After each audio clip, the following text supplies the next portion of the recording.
Everything's going well. This feels weird and I'm uncomfortable with it. I say that and then... Isn't... Bugger. Fuck shit, bugger and balls.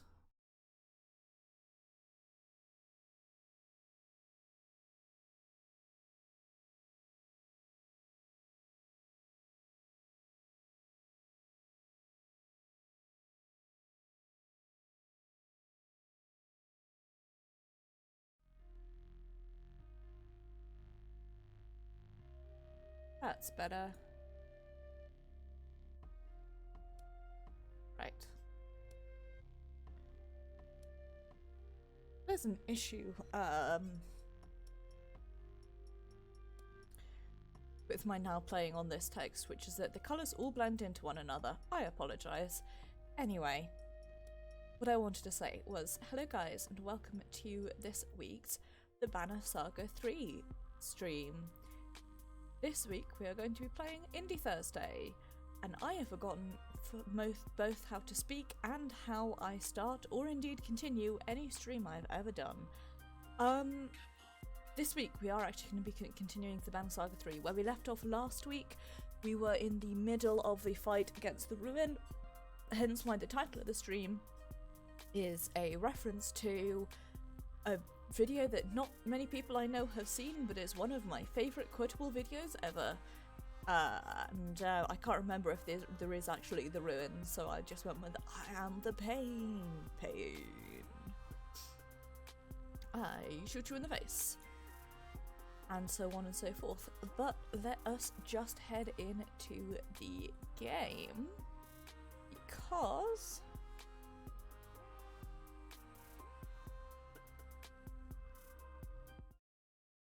I personally would like to get started with all of this. So let's head in, shall we? And as always, please tell me if it's too loud or too quiet or etc.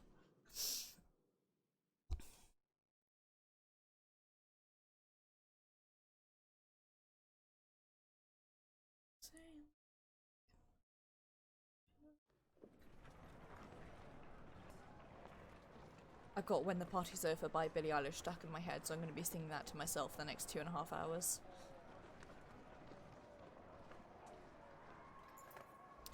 Families, elderly and children are still pressed up against the walls in staggering numbers. With no room to spread out, they're caught in the midst of the marauding dredge. We can't just leave them to fend for themselves, Arthur says. You wonder what choice you have. Evacuate as many as you can to your camp. These people are under our protection, you signal. Helpful bannermen lead them back to your camp on the Black Rock Plateau, away from the battlefield. A great many nearby are grateful.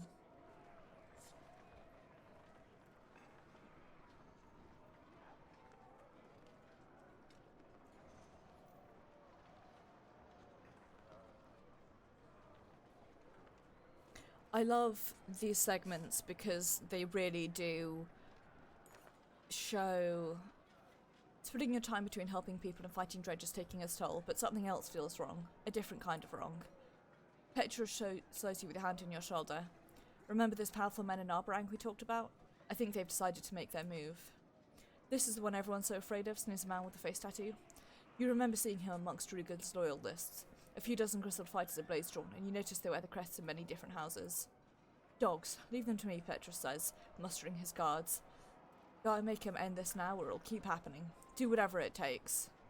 I'll get to Ruger after I deal with this myself. Ruger's not the only one who can deliver messages. You're not wrong about that, but let's make it quick. This seems like the best idea to me. Getting into a fight when we're trying to fight dredge is not great, but...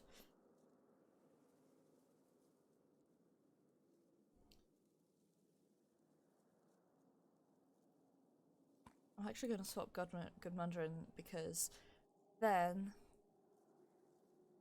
we can get some tasty achievements.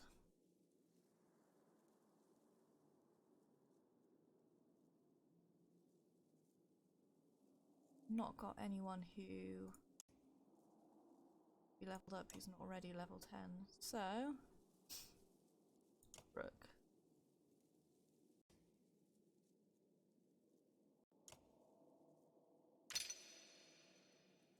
Oh. Rogue title. Blood letter. Best messenger. Killer.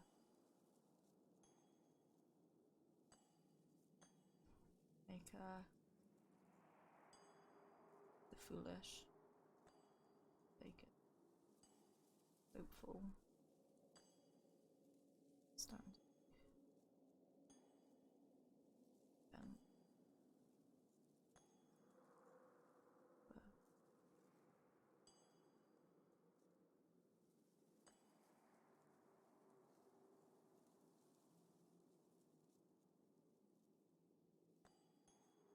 I'm gonna go with Oathmaker.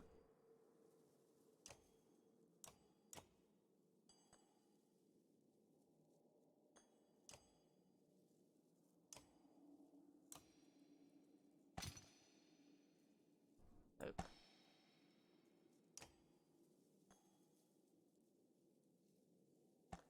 Okay. Now I have 2 points.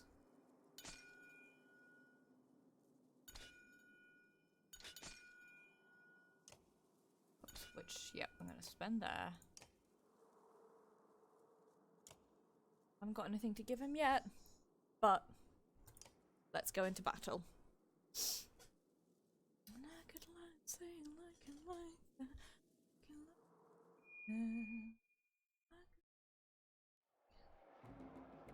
Okay. So, we're going to come after this at a time like this. After us at a time like this. No cure for the hearts of men. Too true. Right. You here. I want you here. And I want you here. But I'm going to keep you slightly further back. I'm going to keep you back as well. I'm going to move you here and move you here.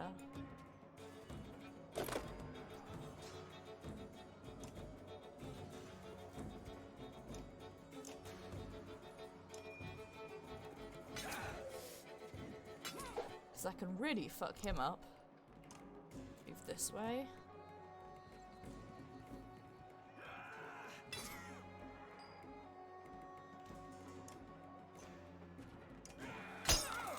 Oof, that was really loud. Let me turn it down a little bit.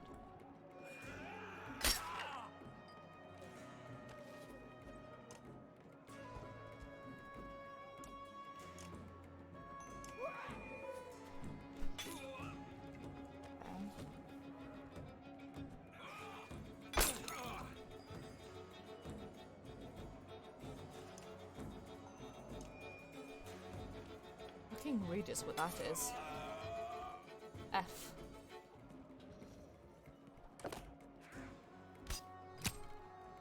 Ha, bitch.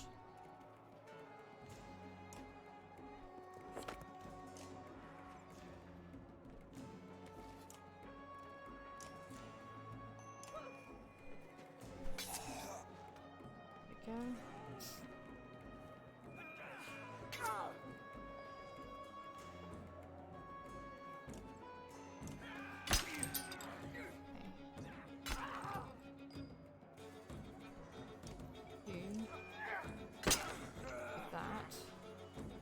Going to move this way.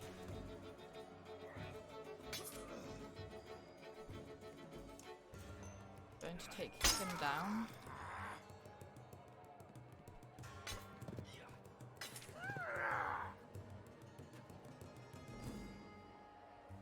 You are going to move here, and then you're going to do this.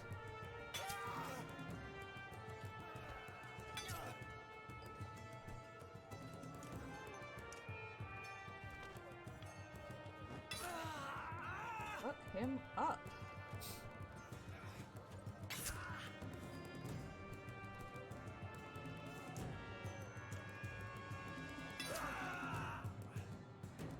Really, make it stay bad.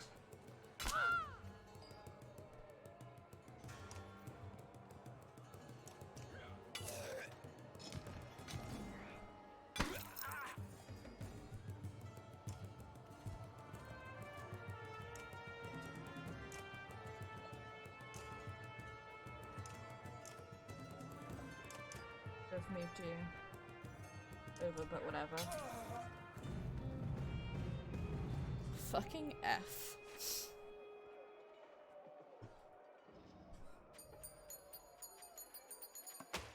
Dope. Message sent, bitch.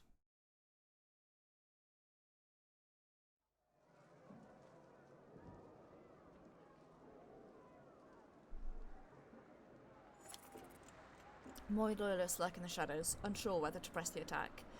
An unexpected sound begins to seep into the cacophony of battle, the tolling of bells. What is it now? Another breach? Shouts Oddleaf. Worse, replies Petrus. Tradition. The king is dead. You look up to see the great hall resting on the Black Rock Plateau and see thin blue smoke rising from the few. Ruger's loyalists cheer and laugh, raising their axes to the sky even as they retreat from the flight. A knot forms in your stomach and you're already heading towards the prison. Ruger's going to suffer for this, insists Oddleaf. Sup, bitch? I can't do the thing with my hand, but I would. You crash furiously through Ruger's cell door, grabbing his full attention. This has to end, now. These people are dying by the minute to asunder, the walls falling as we speak, and still your clansmen fight against us. I don't deserve all the credit. There are many players in this game. This is no fucking board game. Now Maynolf is dead and your men revel in it. We're all about to join him. You had every opportunity to come sooner and make a deal. Sounds like you need me now, more than ever. Are you kidding me? You lost your only. Why should we even let you live now? Lass, Maynolf died 8 days ago. He just didn't know it. That poison had no cure. When I learned the Menders were forbidden from touching the mind, I found a suitable venom. He died in his sleep, dreaming the most horrific visions, or so I've been told. You vicious son of a bitch. Have you ever witnessed the city turn hungrily upon itself, like a starving wolf eating its own cubs? Have you witnessed the rape, slaughter, and torture of thousands, the sounds and smells of it? I have. Oh, when that chaos spills over the edge, there is no cure, just like Maynolf. Should I die, you will see these things for yourself, I promise you that. So maybe now you'll listen carefully to what I want.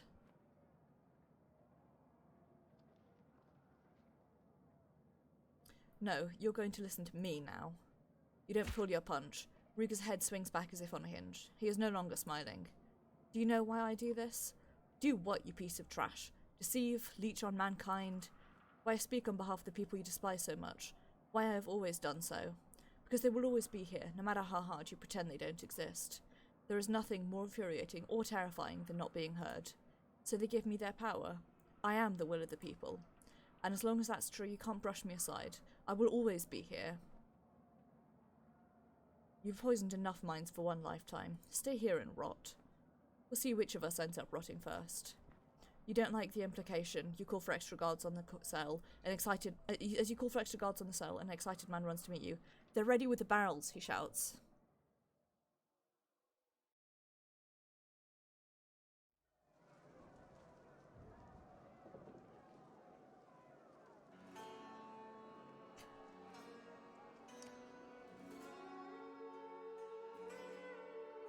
Luden, there you are.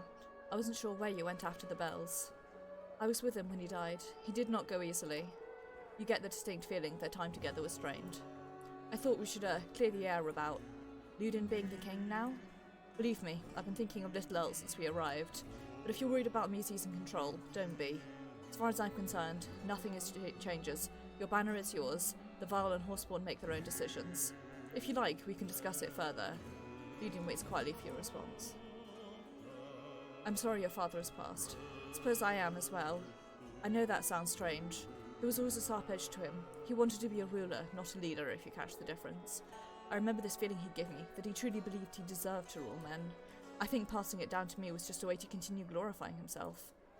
Was his change of heart with the refugees a surprise to you? Was it a real change of heart, or did he hope it would encourage me to take the crown? I don't know. Doesn't matter. I've chosen my own path. So you're just giving up your birthright? Not long ago there was no such thing. We still cling to these banners because men follow deeds, not blood. My father wanted to change that. I've come to disagree.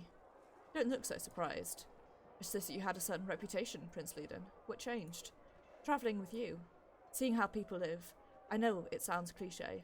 For a long time I was jealous of how others looked at you instead of me, but over time, what kind of sane person wants to appoint themselves as the one who tells others how they should live?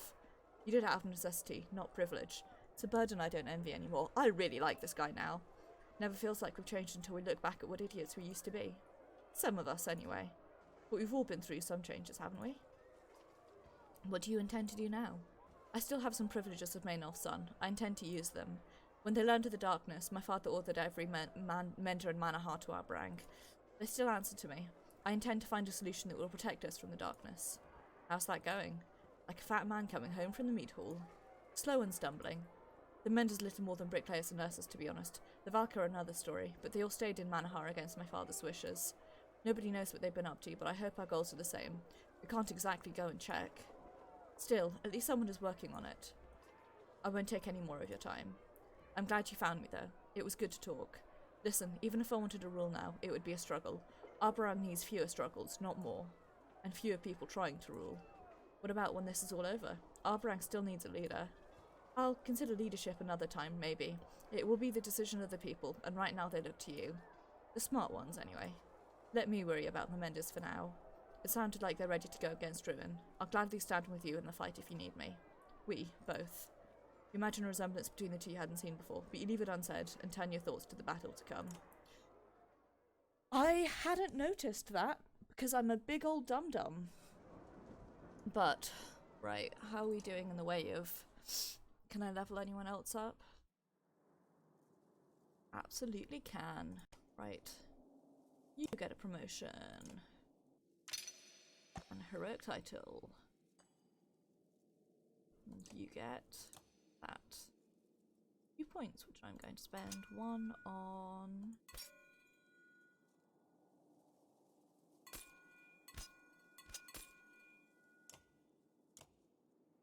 And... you get a promotion.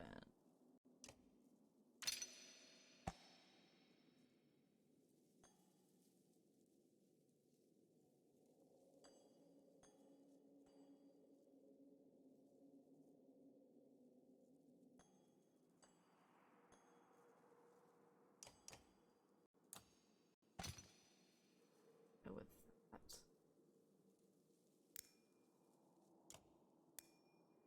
That.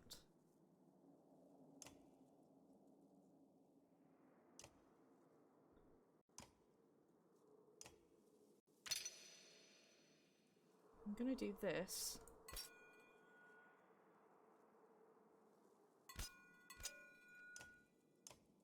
Because I want to give you that. I can then give this to Canary. Give this to Deirdre. Which frees up this for Tessa. Make sure everyone's on at least level 2, which is nice. Correct? Correct. Right. I presume we'll need supplies, but let's get out of here. Nets have been wrapped around the barrels of oil, and the horsemen wait at the ready, prepared to deliver them at a moment's notice.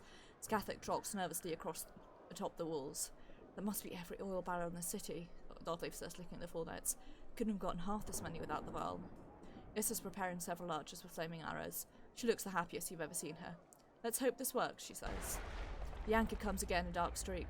The horsemen are already gone, pulling along the netting. When the invading herd punches through the wall, they heave the barrels over the top. The net catches and is pulled back towards ruin. Now, surges Issa. Licks of fire flit through the air like fireflies buzzing into the night, gently floating down, down.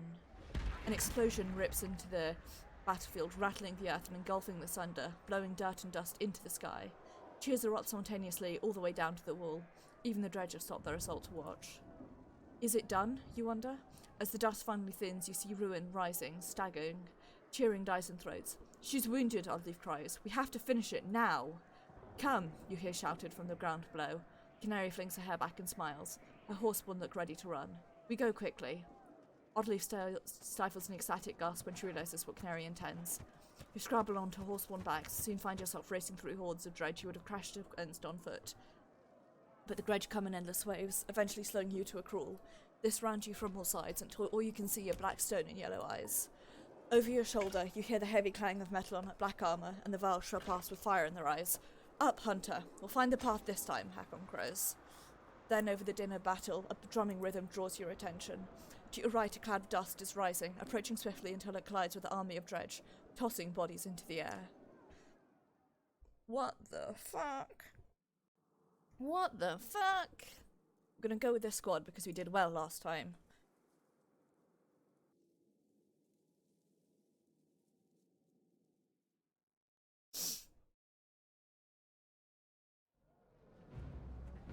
There she is. Okay. I want you guys here.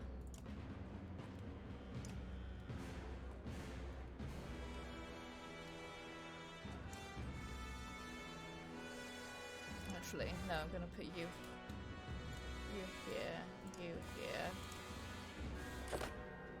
What in the depths was that?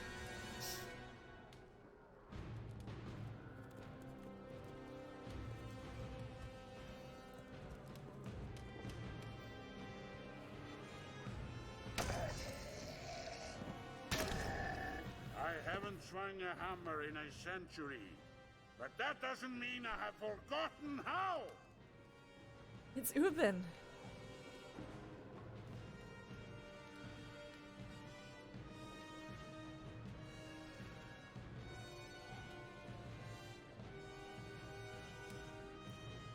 Okay.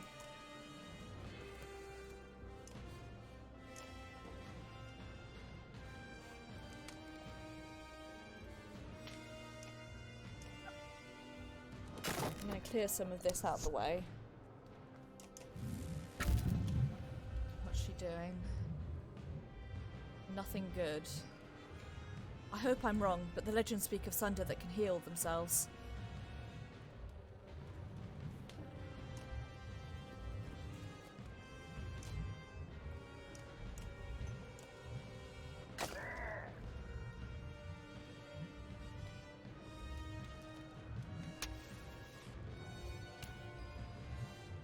She's healing.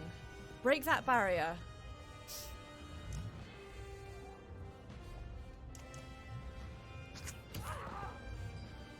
I would really like to.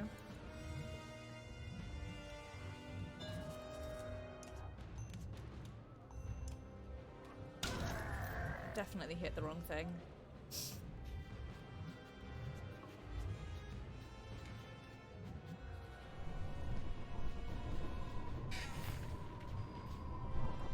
Okay.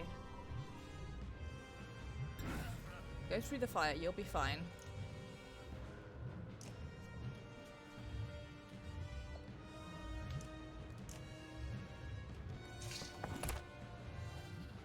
Okay. I'm gonna summon a friend to deal with. Help with this.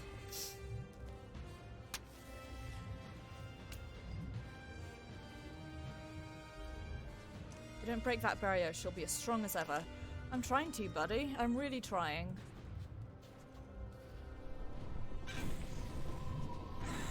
F.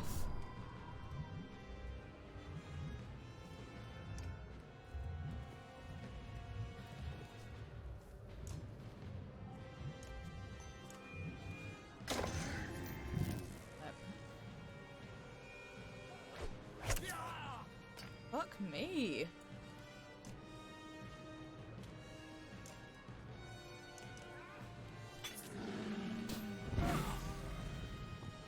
Fuck me.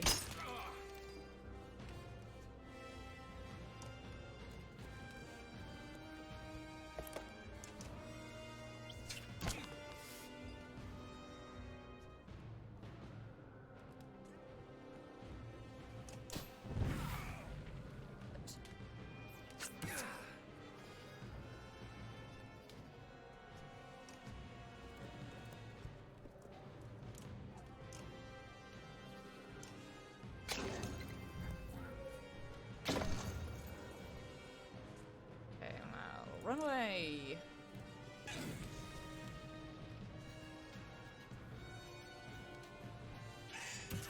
Fuck off. Absolute piece of shit. Right, I'm gonna bring you here because you're gonna help deal with these guys.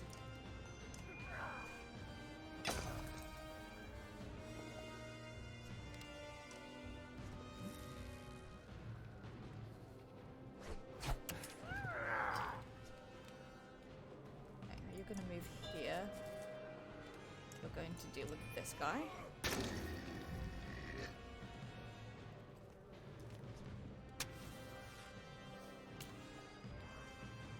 It's a good thing you're going over here and out of that fire, because you do that.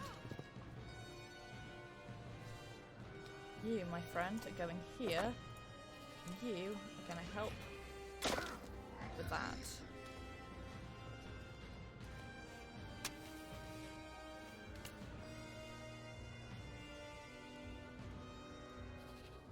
You here. I want you to do this.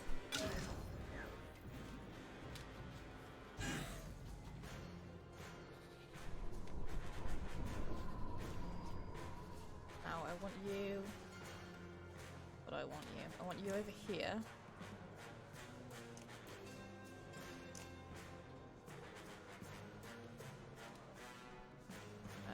Not what you're going to do. You're going to do this.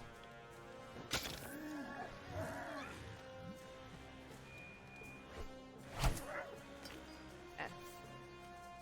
Okay, now you're going to move here, out of the fire zone.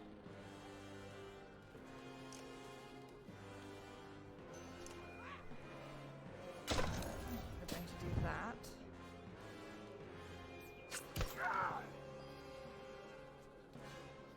You're actually going to move here because you're going to help deal with these guys.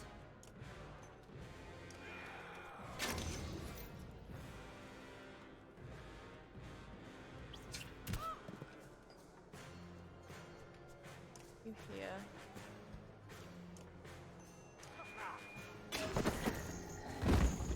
Yeah, buddy.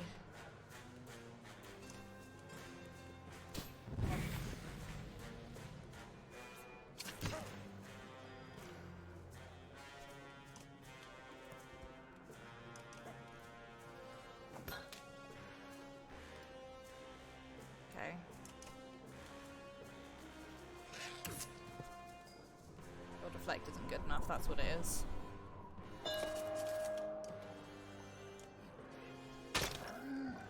Up him up.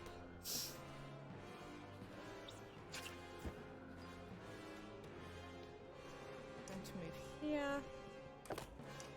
Oops, no. You are going to fucking destroy him. Tear the bitch apart, etc.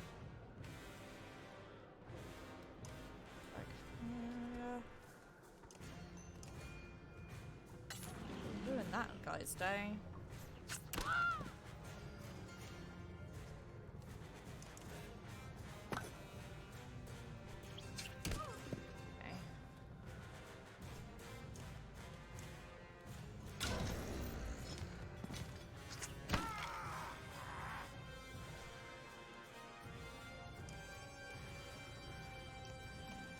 rest, gain some willpower back. I want you to move here.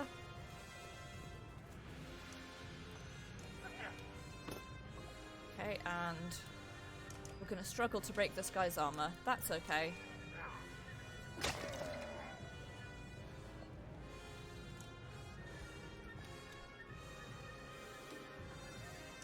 You can rest and get some willpower back. You can move here.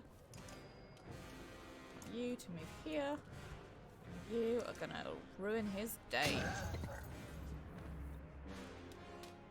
Whew.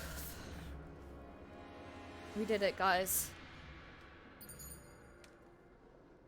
Ruin is fucking dead.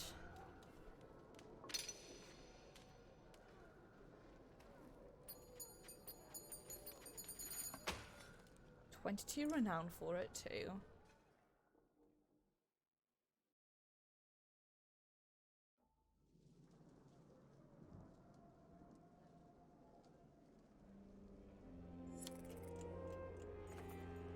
Let the tales tell that you, a humble hunter from a small forest town, stood against not one but two Sunder. Now ruin lies dead at your feet. Dread keep their distance as you limp back to the city. The people of Arbrang watch silently from behind the walls, afraid to believe what they see. Suddenly cheers ring out around you, rising into choruses of adulation. Even a few dour clansmen stare with hard eyes, most likely Ruger's loyalists. They're chanting your name, Oddleaf grins. You reply, only because they don't know yours yet. Hours pass since the siege. You find Oddleaf on the ramparts looking out into the distance. The darkness sure seems a lot closer than before Ruin appeared. Listen, I've been meaning to ask you something. Looking back on the last few days, have I been acting too recklessly? No, I wouldn't have you any other way. Thank you, that means a lot. The stakes are so high, it's hard not to second guess yourself. I've never regretted giving you the banner, but it's a struggle to stay silent. I feel like I'm the only one arguing with stubborn men for the greater good. If I dare show the same confidence, well, they have wears for women like that. It wears you down. Aren't we all fighting for the same thing? If Juno doesn't make it, after everything we've been through, you hear the shuffle of large footsteps joining you. Nothing changed. We'll deal with whatever comes. Keep hope. Look at how many survived Asunder today, thanks to our efforts. Be glad for that. Speak for yourself, Ubin. How did you get the Horseborn tribes to leave Delalond? Ah, well, when you learn someone's language you can speak to them, you see. I wish there were more like you, Ubin. It's a long story, friends. A long story. But the short of it is that the Dredge are also in the south, as many as here. Look over the wall's edge where the Dredge have withdrawn in the absence of Ruin. They mill aimlessly. I just appreciate it. Why give up? They've still got the numbers to overwhelm us. I'm not sure they were ever into this fight to begin with. I think we're all looking for some peace right now, even the Dredge. Damn them, the silence is almost worse than the fighting. A new sound begins to take its place, a warbling moan that fills you with unease and makes your hair stand on end. Should we be worried about this? I don't know, they're just standing there. It's almost as if they're crying. This is worse. This is worse than the silence. Maybe they're just feeling the pressure a little sooner than us. The darkness doesn't care whose side you're on. Chapter 19. The hounds are a-hungered.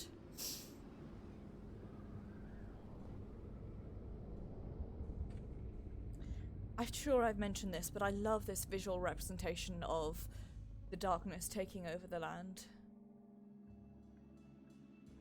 It's so haunting and so good.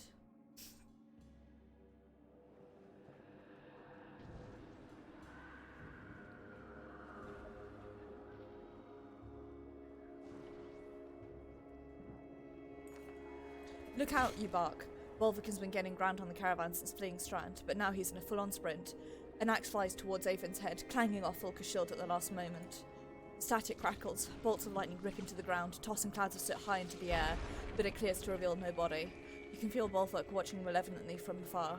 Then his warped army turns, disappearing behind a hill. At least he seems to remember the sting, Avon toughs. Volker shakes her head, picking up the engraved axe Volvic threw. This is a prized possession, made from his own horn. The only reason he'd throw it is because he thought he could end this here and now.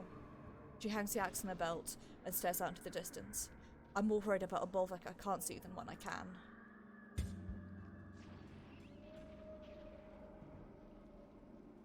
Me too, buddy. Some of us still need to sleep, Volker blurts, eyeing Juno. You haven't rested since leaving Strand. By Noel Bolverk, that's what he's waiting for. He's gonna tire us out before bringing down the other rags. Juno replies, I cannot sense the warp approaching. We will rest little and lightly. The ravens chafe at being told what to do. Volker is clearly preparing to say something.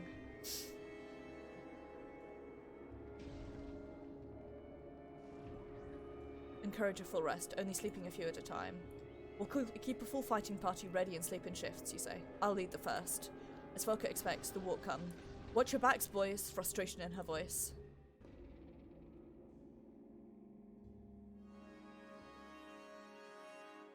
But we have got more than enough to level people up, so let's do it. You get a promotion, buddy. And I'm gonna promote you twice because we have it.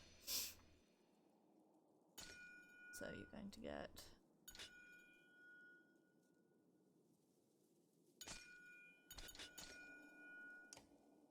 And...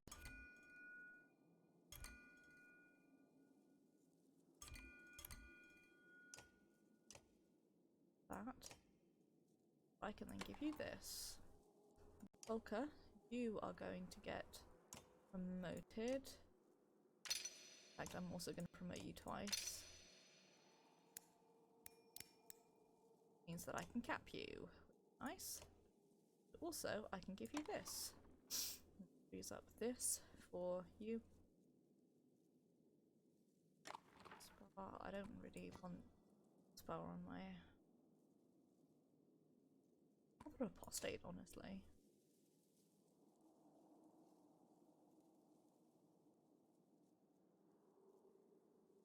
I'm going to give this to you, apostate.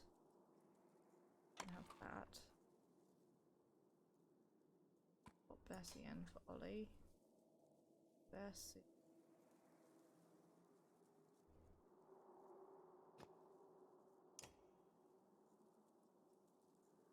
This.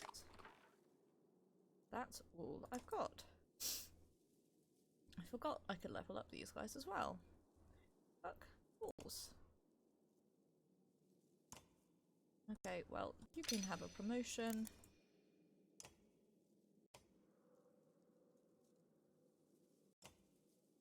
For anyone else who's got points to spend.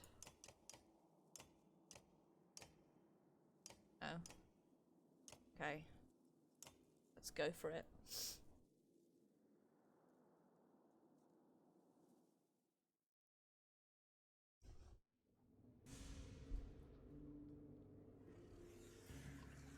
Ambush! Is anyone here surprised?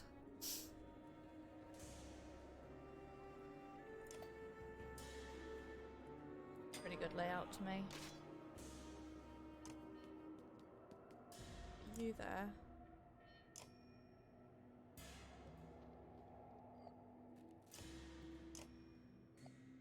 And turn there.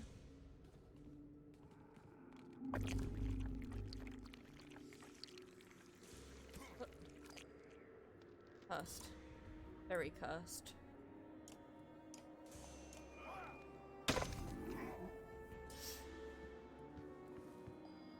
But him moving here means we can really take a stand on his day.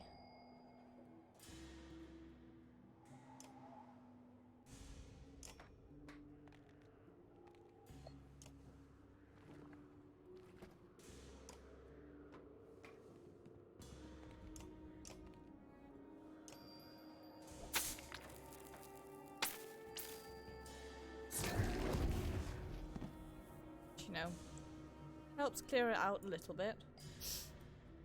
Oh, I want you to move here. What you're going to do is use this bitch who is unnervingly near my friend.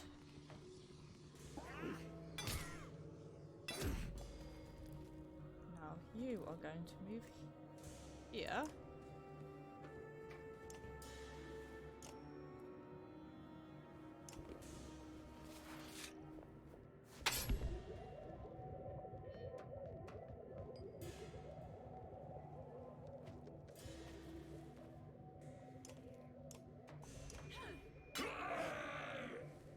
starting off with him.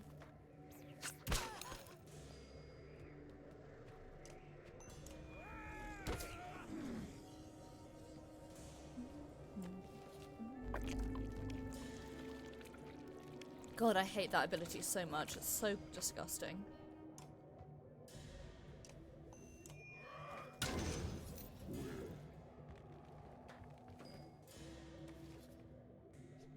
Want to arc lightning you as well.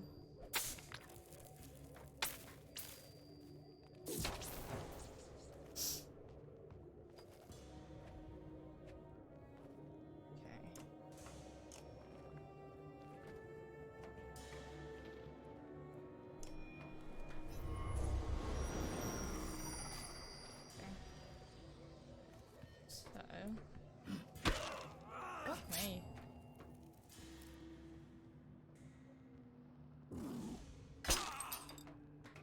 Not exactly what I just did, but I know that you can clear you out. Helps. Waste your turn a little bit, but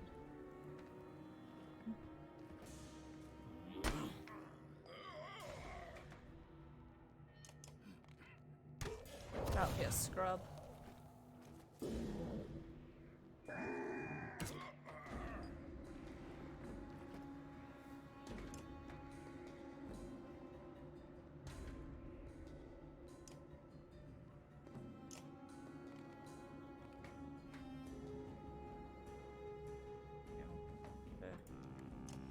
Do this.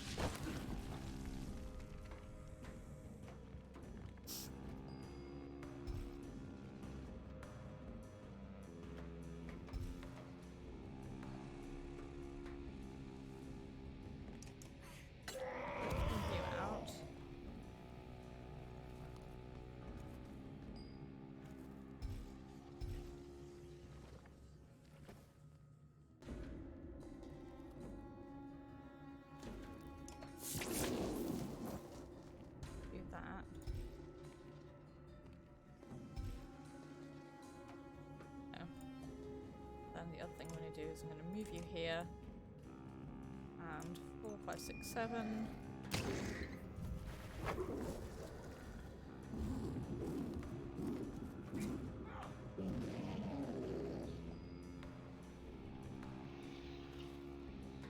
Here.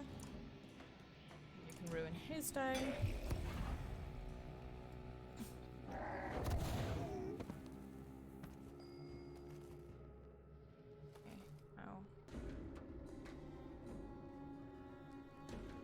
Go here.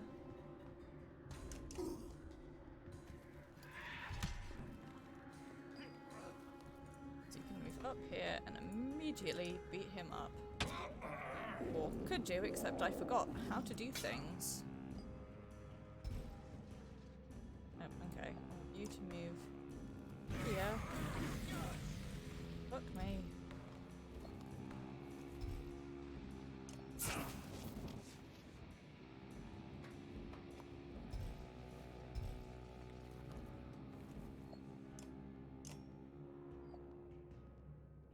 Oh, abilities, arc lightning. There we go.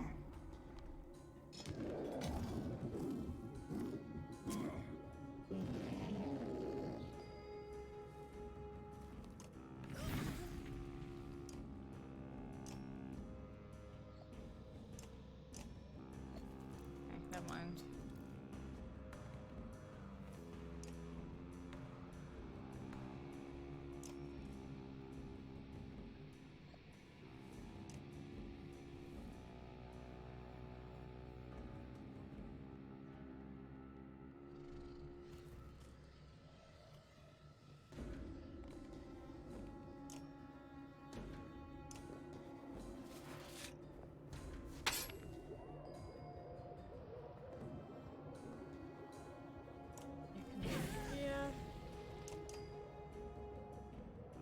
Here.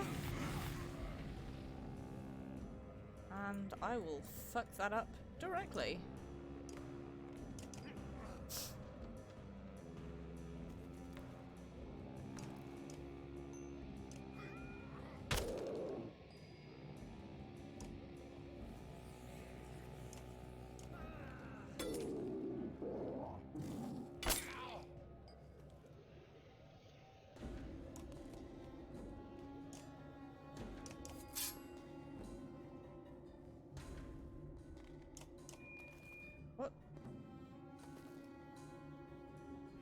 fuck me. Okay, well. Never mind then, I guess.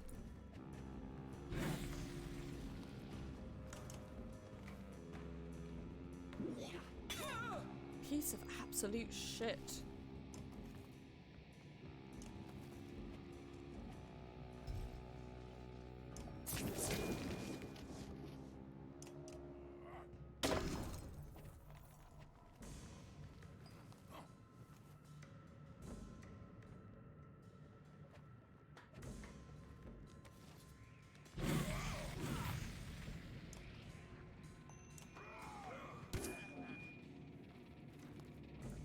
And also shit. Fuck off.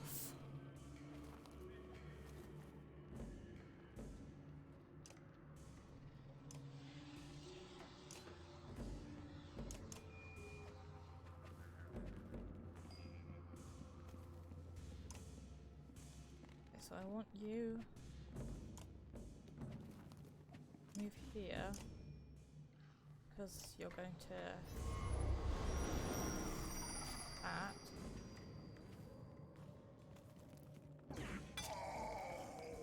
And it's not going to matter in the end. Fuck me, am I right? Stop absorbing my abilities, you piece of shit.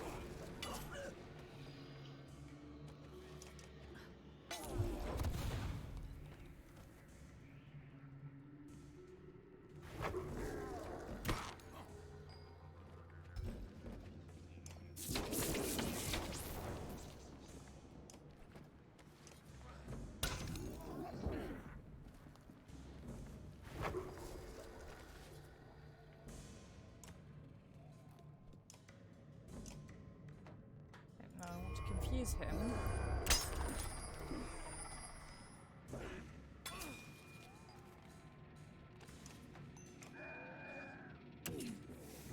And then I'm going to start using Juno as regen. I should have.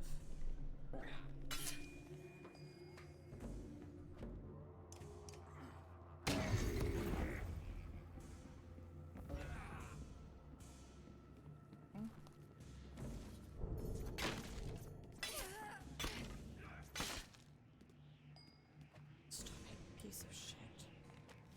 Oh, Juno. Fuck me. Well, okay, I need you to do that. Ruin this guy's day.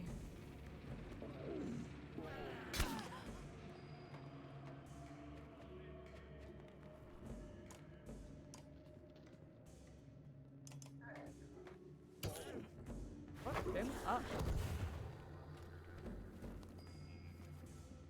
You to finish ruining his day.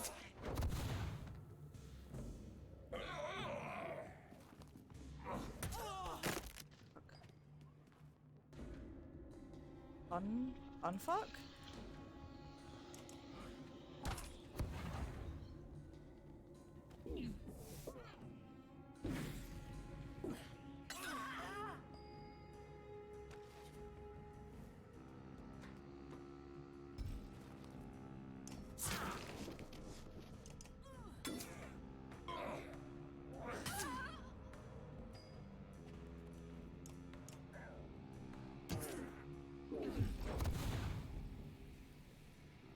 F.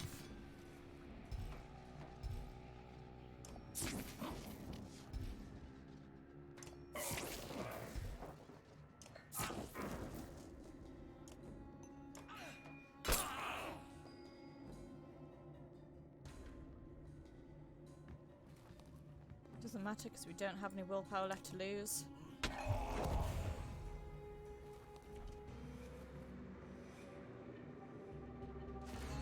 There we go. No, I was about to start itching my arm. I'm not allowed to itch. My arm is in its gross scabby stage, but I'm not allowed to itch. Thank you for the renown. I will immediately level some people up after this. Volker called it. When the warp came, they came hard. There's no doubt anymore that Volk has some kind of command over them. Volker comes stumping back towards you and Juno, flickering smouldering ash from her shield. She doesn't look happy. Let's get something straight, Juno. You drag us out as captives, and our Bolverk's trying to hunt us down and kill us. Do you see how messed up this is? And back there you try to give my ravens orders? Tell me again when we're allowed to rest. Go on, say it to my face. Volker has a point. Juno's expression betrays no emotion.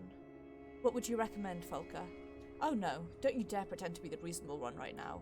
Steam plumes from Volker's nostrils like an angry ox, strolling through the cold air. I don't want to hear your voice. The ravens are under my command, and if you want anyone watching your back instead of putting a knife. What if Ivor spoke on my behalf? You know what? That sounds like a great idea. If it ends this bickering, I'll take charge. Let's just hope she has the decency to stay out of your head.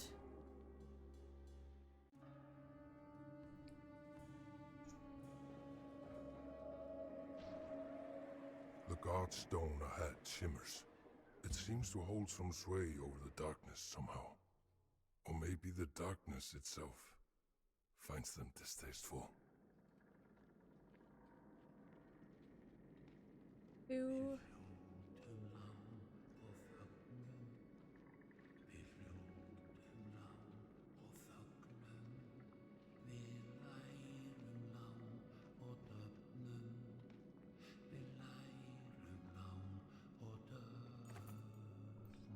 A golden glow greets you, the first warmth you felt since entering the darkness.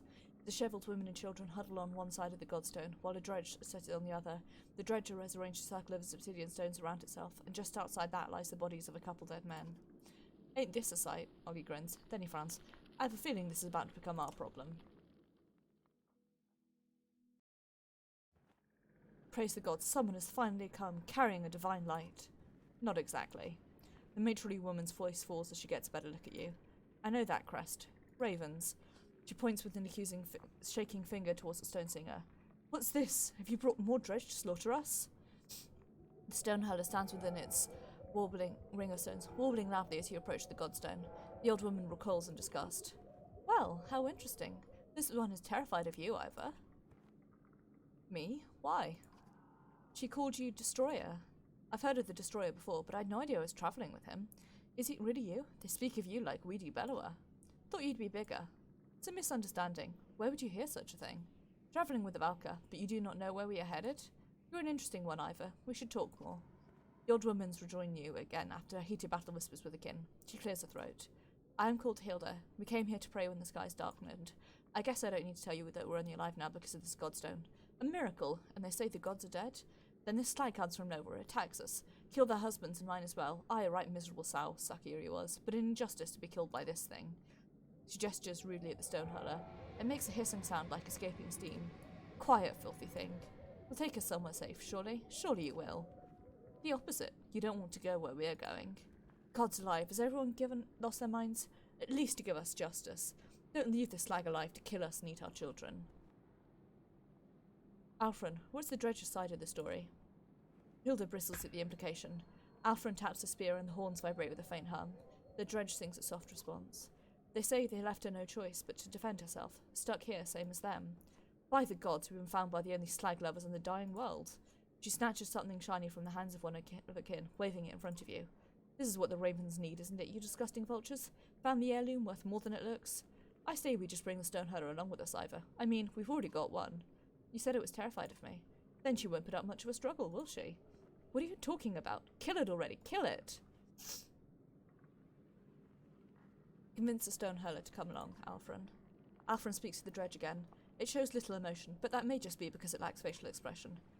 Quite the motley crew you've gathered, Destroyer. Don't call me that. I'm serious. Hilda pockets her heirloom, offering only low curses, angry that the dredge lives on. But it got me lots of renown, and you know what renown means? Levels.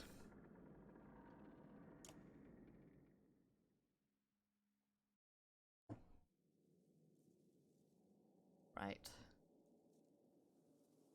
Bessie, you gotta level up.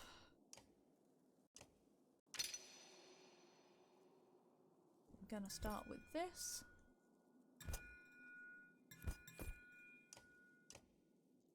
And You know, you get a level up.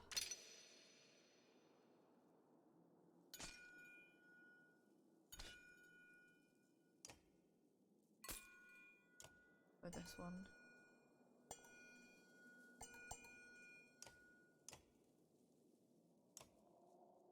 Waltz gets a level. Logan. Ooh, and a Castaway, I like that.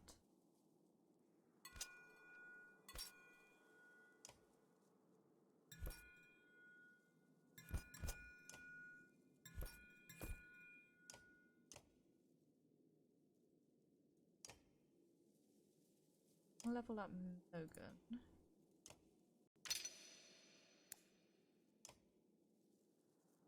Not him. Do that. Level 9. Up to level 10, and that's going to be my last one.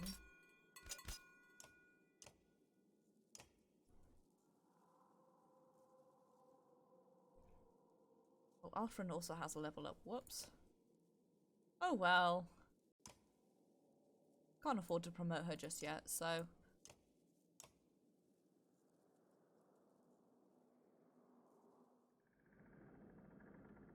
Talk to Alfred. Alfred finds a quiet moment to make her way over to you, leaning on her staff. Why didn't you tell me, Val? Tell you what? About being the destroyer. It isn't something that comes up often in conversation. You'll have to excuse me, I don't always know how to speak with people. I spend a lot of time alone, or with the sculptors. Sculptors? Well, more precisely, they say something like, we who shape the stone, but it's close enough. You don't think the Dredge called themselves Dredge, did you? It's quite a lot I've learned from them. Some things you may know, many secret. How did you learn mending out here on your own? Mending? Bah, call it what it is. We pluck at the threads of reality. Almost anyone can see them if you know how to look. Who do you think taught the teachers? The gods. And who taught the gods? Even godlier gods? Anyway, you see my point. Don't think so highly of your mender friends. They're more dangerous than they let on. How do you mean? I trained to be a mender when I was just a girl. They tried to kill me. Believe it or not, the Val right there was the one sent to do it. She points to the figure of Bercy snoozing on the hard ground. I don't think he even remembers. I looked a little different back then.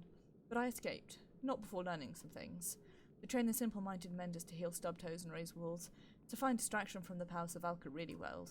But if an apprentice doesn't have the skill to control their powers, they're a threat to the mender's reputation. And if you show too much skill, well, you're an even bigger threat. The sculptors see you as a friend? You'll need to stop looking at everything as us and them. Some of them are friends, others not. They're the same as any people anywhere. Oh, we understand how hard it can be to see past your differences. Impossible sometimes. But so many don't even try. What kind of secrets are you talking about? What, for nothing? I'm nothing if not a treasure of knowledge, you know. The rarest secrets don't come cheap. How about this? In exchange for telling me how you became a destroyer, I'll tell you something you may find quite important. What do you say? If you promise to keep it to yourself. I do. The Sundra I killed, Ray's, it was no legendary battle. When I brought her head back to the other Val, they invented their own stories. Truth is, I got separated from my allies and found her out in a snowstorm alone. She was cradling an infant. My axe accidentally killed the child. She didn't even put up a fight after that. Indeed, it was Bella's child, Ivor. How can you... Are you certain? Completely. Consider that our trade. There is more to tell. At another time, maybe. We should be going soon. After you. Just one more thing. Are those Val horns on your staff? Alfred laughs with genuine mirth. Nothing to worry about, Ivor. They were a gift that I treasure very much. You see, I have friends of all sorts. But as you said, we should be going. Another story for another time, perhaps? I don't know if that improves or destroys my opinion of Ivor, because it's pretty clear that he's not proud of it. It's pretty clear that he tries very hard to avoid it. And I don't know. I have a real weakness for Ivor. He's genuinely one of my favourite characters in this game. You notice Volker standing alone, arms crossed, sporting a deadly scowl. Everything alright? Yeah, we're doing great. The leader is hunting us down, we've been kidnapped by witches, and now we're arguing about how many dredge we can save along the way. It's the kind of thing little girl grows up dreaming about. I get your point. She glares at you through narrow eyes. How did a woman get accepted by the Ravens anyway? Is this the part where you ask me about my past? We talk about family and hug? Eat some black snow, Val. The guys all chose to be here, just like me. That's the truth. That's all the family you need to know about. Considering you didn't even mention family, you doubt that's the whole story, but you let it drop. You still care about Volvok. You trying to piss me off? Imagine little Alert hunting you through the darkness, trying to rip your throat out. Now imagine some ass accuses you of having feelings about it. You notice Orca's hand instinctively go to the axe Volvok had thrown at Ivan a few days back. What do you plan to do with that axe? Its name is Claw, and what I plan to do with it is my business. Can we agree to keep it tucked away? If the sight of it scares you, then yes, I'll keep it safe and snug right here. I'm not suicidal, either. I'm not going to plant it in a Valka skull. Not right now. Are you always this pleasant to be around? I never asked to be around you. I always heard the Val like their space. You're not wrong. Must be nice to be accepted for something like that. My kind treat you if you're diseased if you don't act right. But the Ravens, they don't judge.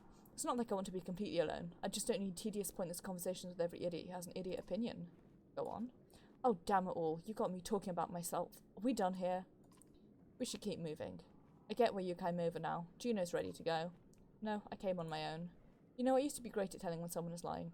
But it sure is harder these days, isn't it? You know what I mean? Let me get something straight. I'll take talking to you over Juno, but you're no Raven. Whatever happened to Bolvik, I'm not convinced that he doesn't have a good reason for what he's doing. So don't give me a reason to let him, and don't try to get close and friendly. Take it easy. I don't like this any more than you do. Take it easy? That's not part of the job. Bad things happened when I let my guard down. Now excuse me while I gather the unkindness. Unkindness? That's what they call a flock of ravens, Ivor. Fitting. I keep saying this, I really like every character in this game. They're all just good, well-written, entertaining characters that are interesting and such a range of people that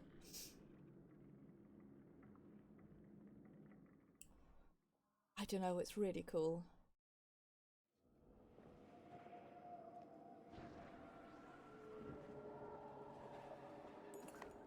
Does it worry anyone else that they've somehow gotten ahead of us? Asked Valgard. What once was a hill has been twisted into a thin strip of land, pulled long like a spider silk, with a steep drop beneath. Warp shamble back and forth across it, but Volvik is nowhere in sight. They don't need rest, Volk realises with a shudder. Volvik can't confront us directly, not while the Valka live. He's going to thin the herd all the way to Ridgehorn. Fuck, spit Solly. It's exactly what we do, isn't it? I hate it. You consider your approach. Ask Volker's tactical advice. If it were us, we'd lure him across, lay archers to hit them from the wings, while spears come up to fill the retreat, says Volker. Something tells me the warp can't coordinate like ravens, though. But what would Volvik do with a bunch of drunk idiots? Volker mutters and thinks for a while. He'd make it look like a trap so we try to get fancy. My gut says we just rush it. Ollie has already drawn an axe. Fight your way across the round bridge as quickly as possible. Nobody stops until we're across, you bark. The ravens advance quickly, the warp are slow to respond. Slingers, shouts Volker, noting warp dredge hiding just over the edge. Rush 'em! I trust Volker's advice.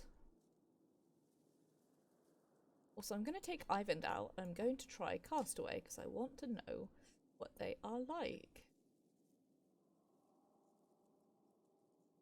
Actually, that was a lie. I'm going to try Alfred first, and then Castaway.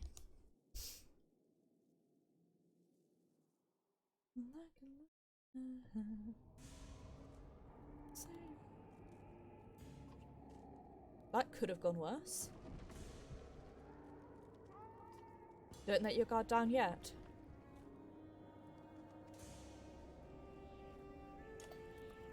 Right, I'm going to move you over here so you guys are a strong wall.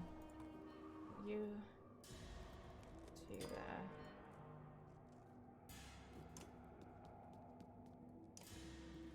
You are going to attack him. Yippee! Stop fucking absorbing my attacks. It's very rude.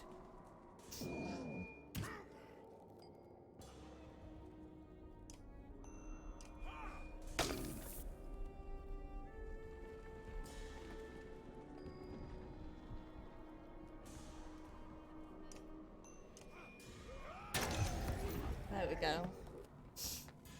shit that I like to see. Okay, now. Going to confuse you.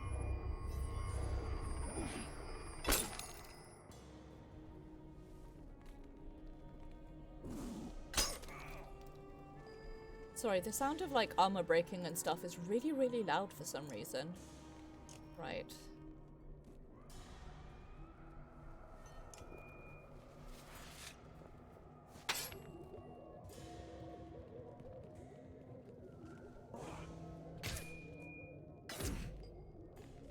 Fuck off, Richard.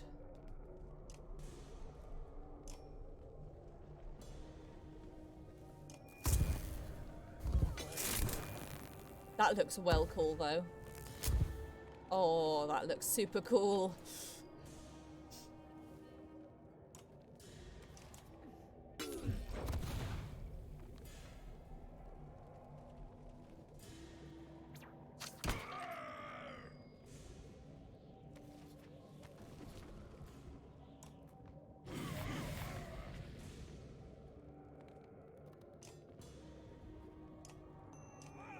Fuck off.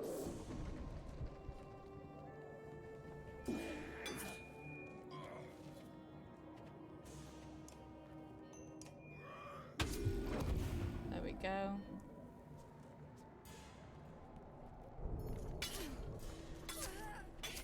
God, I hate that ability.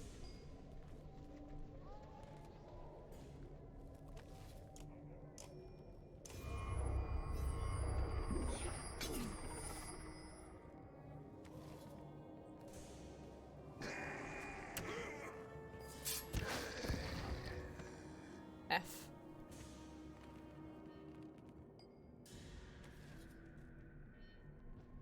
Never mind. Right, come on, click out of that to know what this does.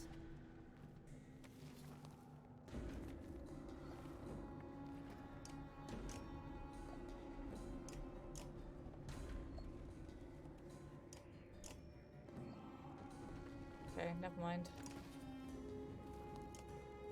You're just going to beat him up.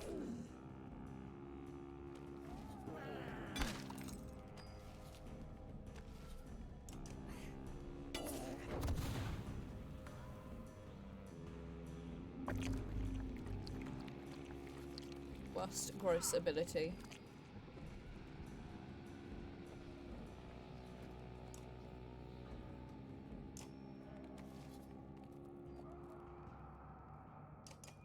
Rest and gain some more power back.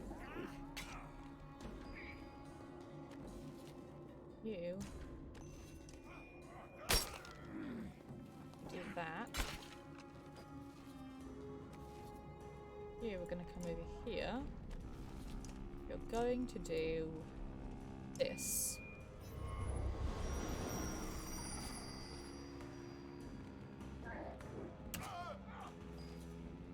Because next thing I'm going to do is move you here. You're going to do this again.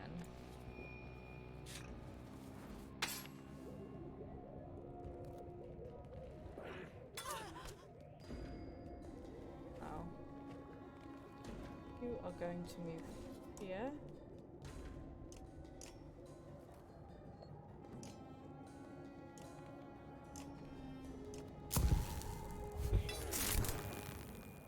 Do that.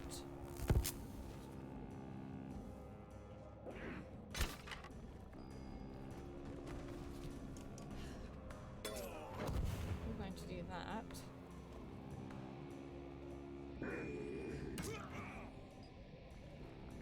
You can next do this. You can next do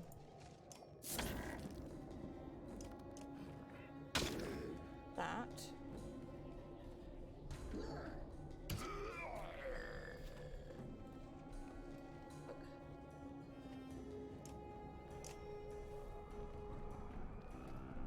can do that.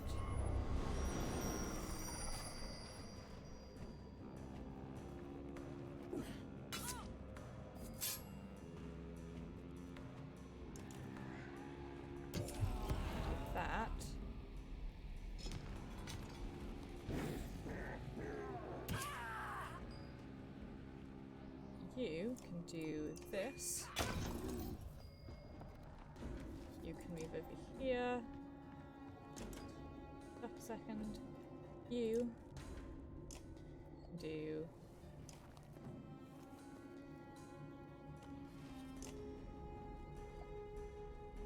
you can move here and do that. Just clear him out.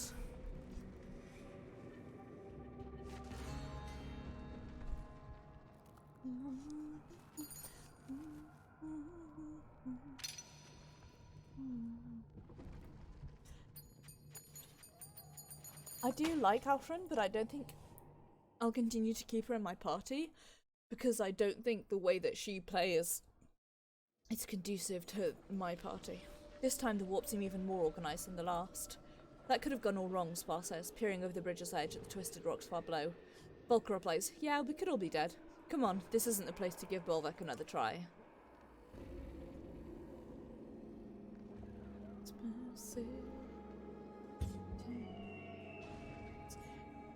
Just one time.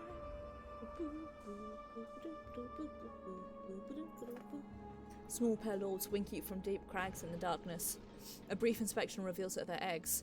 Skulkers, whispers Ditch, pulling one of the creatures free of its shield, stabbed through by his dagger. The stone hurler who joins you at the Godstone looks upset by the dead thing. She darts between a few clusters, making scoopy motions and nodding. Are you crazy? Volker frowns. There's a lot of eggs, Ollie bemoans, squinting ahead into the darkness. Makes my skin fucking crawl. He doesn't finish the sentence. You imagine countless more eggs in every direction, just out of sight. Allow the stone hurler to do whatever she seems to want to do. She finds a cluster of palm-sized eggs and begins gathering them in a sling, nodding as if to say, this is fine. You're not sure if it's more comforting or terrifying that she's unafraid, but nobody intervenes. Soon you leave the nest behind.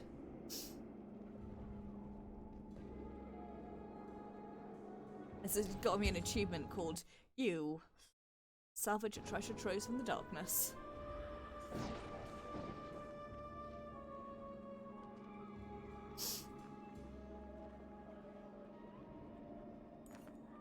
Brambles rise ahead of you like gnarled hands reaching towards the sky, their fingers peppered with thorns.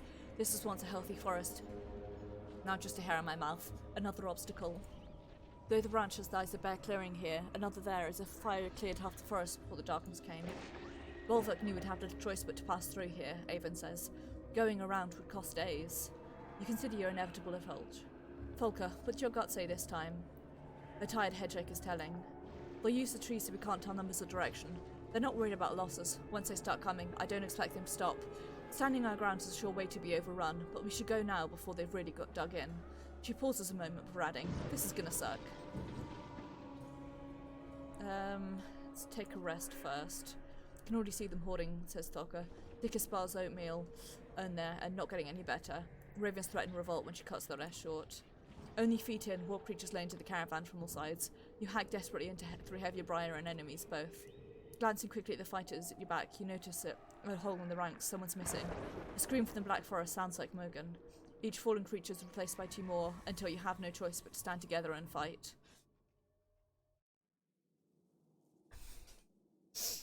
Well, I wish I hadn't put my effort into Mogan then. I'm going to try Castaway over Alfred, just because I really want to see how she fights. I'm also going to swap Juno out for...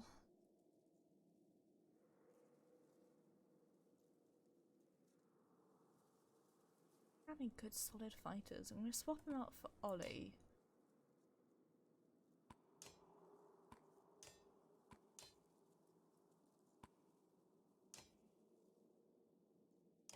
See how that goes. Fuck, I meant to level some people up. Oh well. Do that next time, I guess.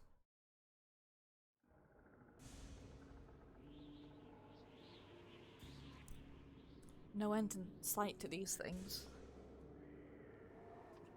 Next time, take my advice. Yep, no, I should have done. I fucked up and I'm sorry.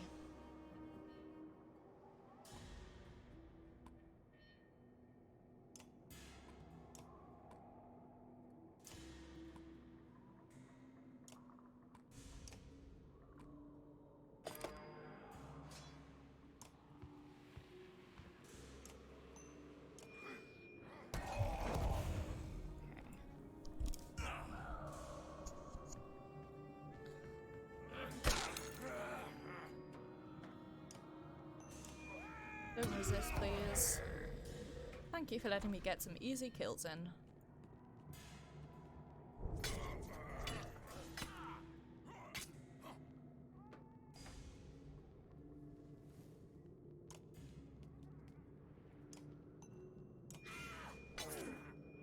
Okay.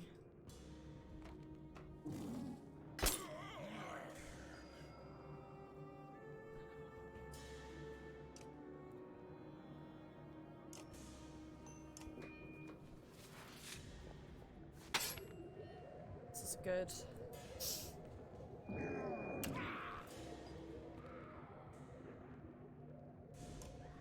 Right. Oh, that's horrifying, those screams in the background. Thanks! I hate it!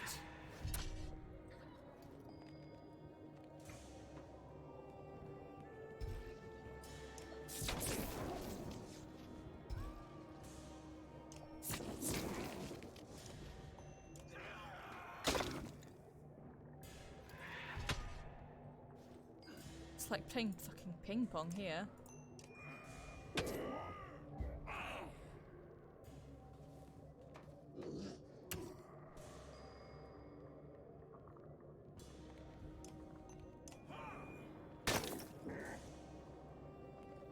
You're gonna die in a minute if I'm not careful. Fuck me, I guess. 1, 2, 3, 4, 5.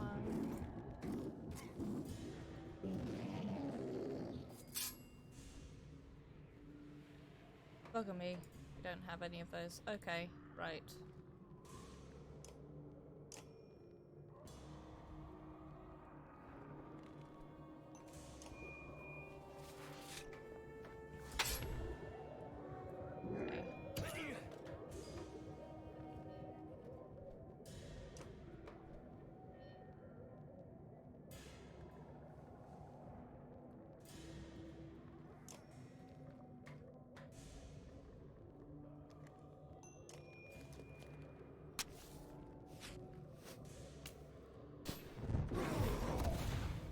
F. I love that. I'm keeping her in my fight. Fuck no. No, don't do that. You too. Uptown, fuck him up. Uptown, fuck him up. Oh shit. Fuck me, I guess.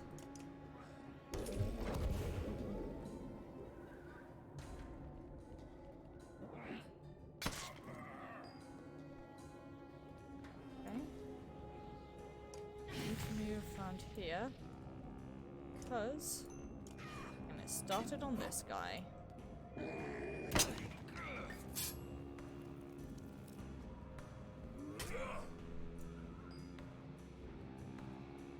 Need to move here.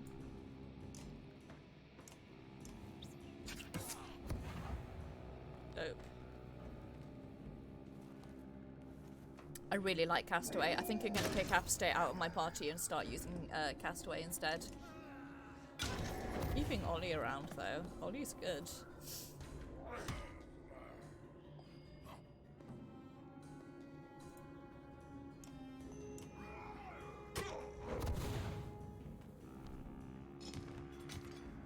Okay, thank you for moving over this way where more of my fighters is.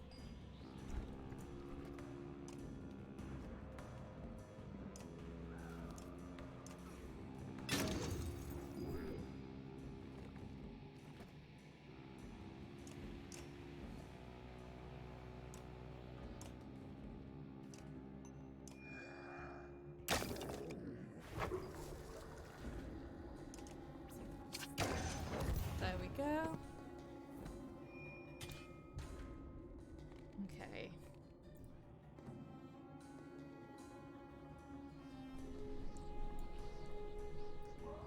Keep going. I want to bring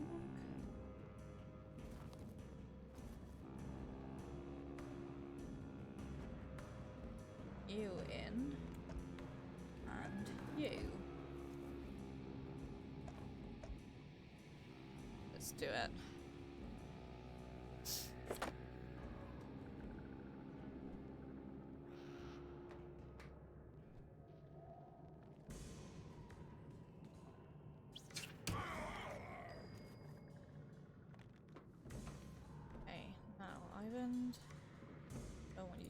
to move out here.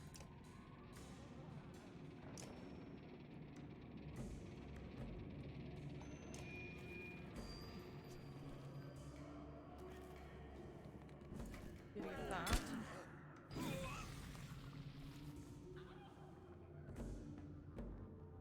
Now, I want to move you up this way.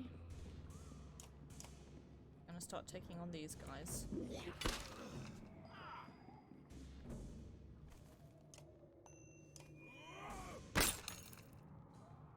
Up. Fuck me.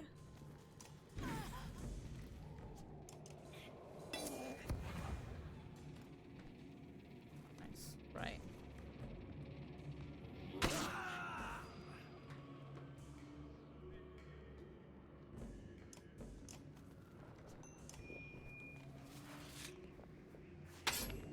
We've got at least one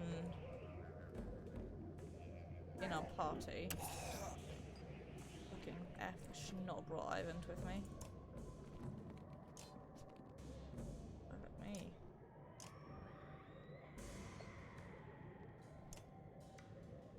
This one do?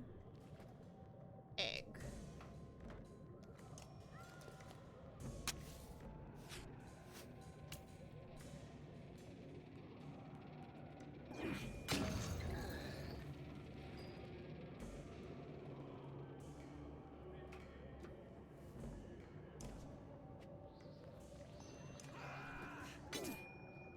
Don't absorb it. Shit.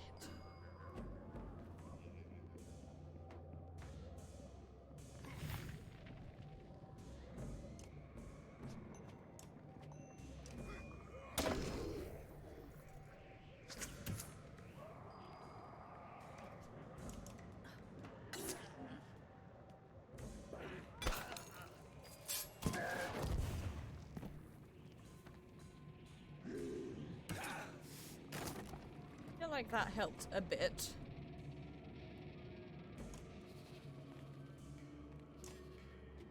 So rather more importantly, I can put a bomb down there.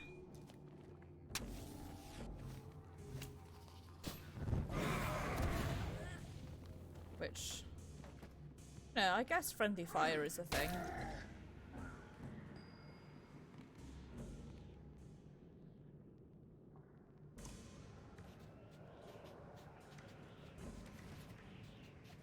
Now we have an extra friend. Shit.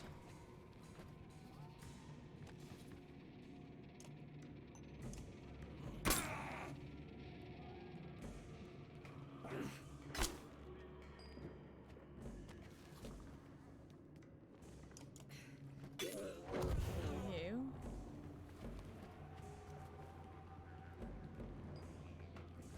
You know?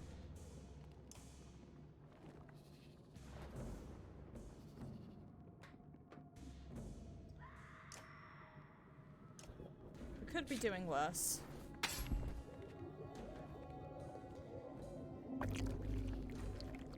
Fuck.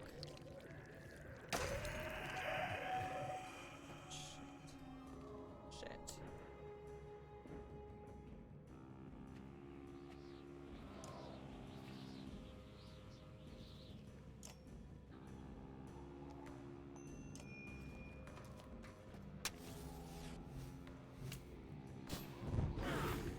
What I said about could be doing worse. We can't be doing worse.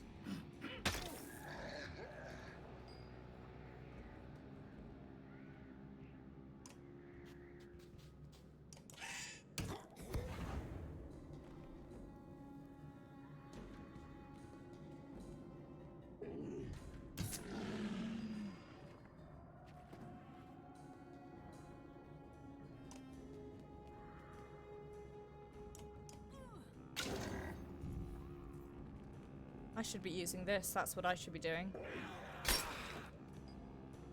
Right, I want you to move here. And here's what you're going to do.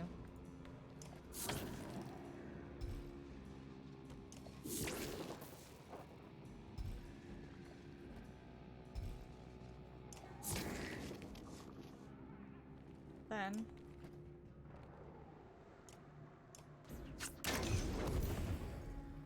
him out.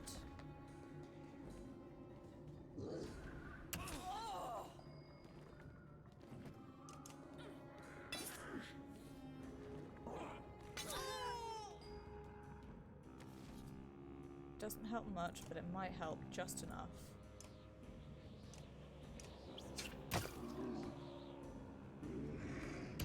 Or not. Because we are now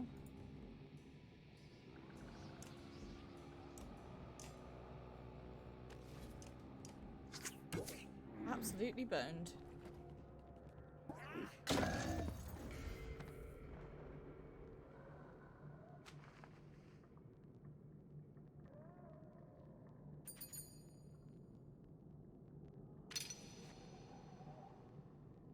From that, I'm guessing this was intentional. If he remained, seeing as it's not a game over.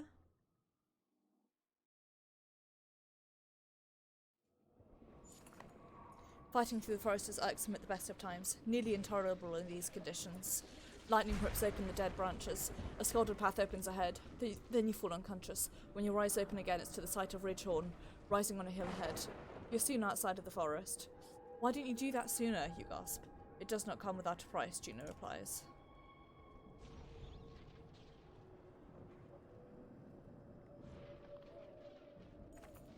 You see him, says Volker. Volvic stands motionless, far up the hill, clearly watching the caravan. Now I know how it feels for all those poor bastards who saw us coming. Hard to know what he's thinking at this point, says Ollie. Expecting us to do what he'd do, or the opposite, or expecting that we'd expect him to. Spar pipes up. Know what I do? Cook some food. Sleep. But he won't see that coming. Ollie scoffs. You're just tired of walking, old man. Spock blinks. Spar might be right. We'll make it look suspicious enough to throw him off, and everyone rests before Ridgehorn. No look at, you ask, as they prepare the campfire. Volker shakes her head. That's what make it looks like a trick. But do whatever you like. I won't stop you. Settle in with the rest of the ravens and sleep. You put your trust in Volker's hands and nail the hard ground. Time passes slowly. Soft crunching grabs your attention. You swear under your breath, grabbing for your axe, but your hands find empty air. In a panic, you jump to your feet and scan the ground. No axe. The crunching gets louder, turns into thumping. 3 branches are bundled, cradled bundles of snow. Like a blood moon, Bellower suddenly storms out of the darkness in gleaming red armour. There is in your missing axe, jutting from the beating bundle in his arms. The ground shakes from his roar. Poor sleep, Ivor? Afrin asks. She crouches over the fire, her strange shape fluttering in the firelight. The campsite is still, aside from the gentle crackle of firewood.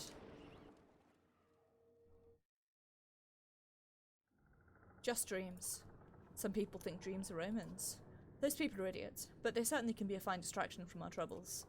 Not my sort of distraction. I'm sorry if I dredged up old memories back at the God Zone, so to speak. There's more to that story. Would you like me to tell you? I think you should. You've heard one half already, how the Valkyr came forth during the Second Great War with fire and fury to push the sculptors to extinction. She gestures theatrically. So I've heard. Deception. Paint themselves as the heroes. What the Valkyr really did was make their foes a promise.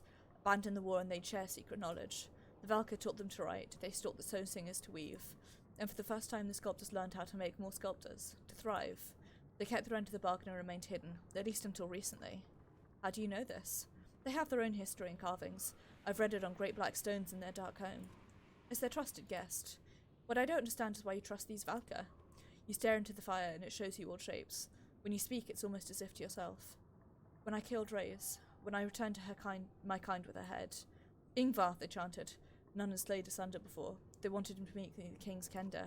I couldn't. They haunted me, Bellower and Reyes and that damned child, every night like tonight.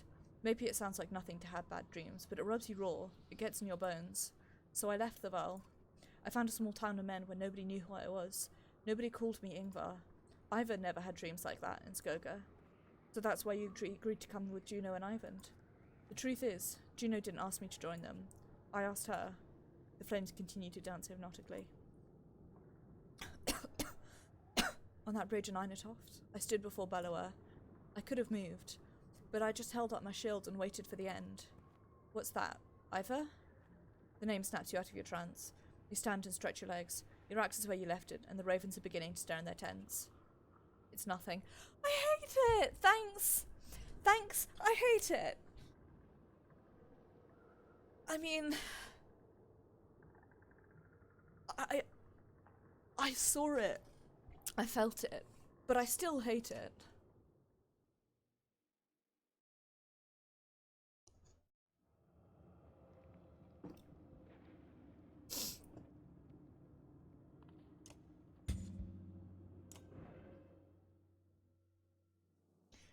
See you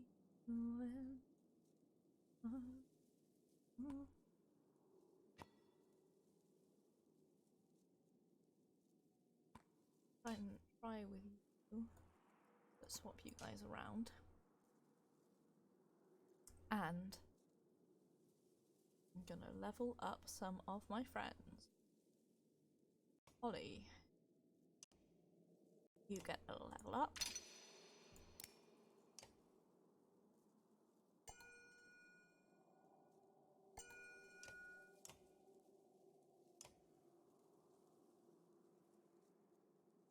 Alfred, even though I don't currently have you in the team, you get a level up.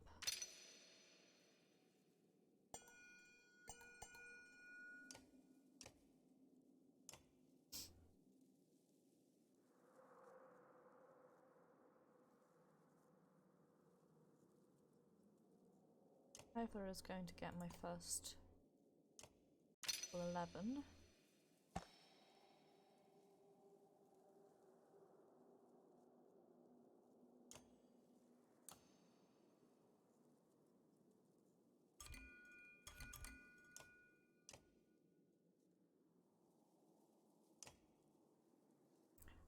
Followed by Polka.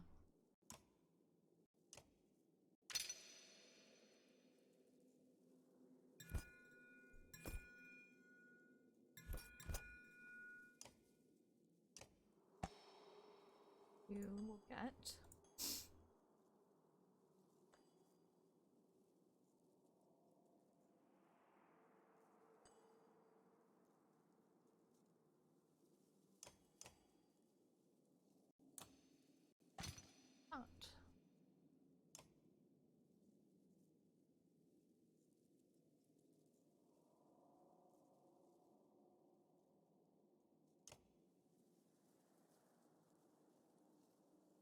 Cool. Let us talk. Percy tosses in asleep until he finally huffs and gives up. He sees you're also awake and comes to sit nearby.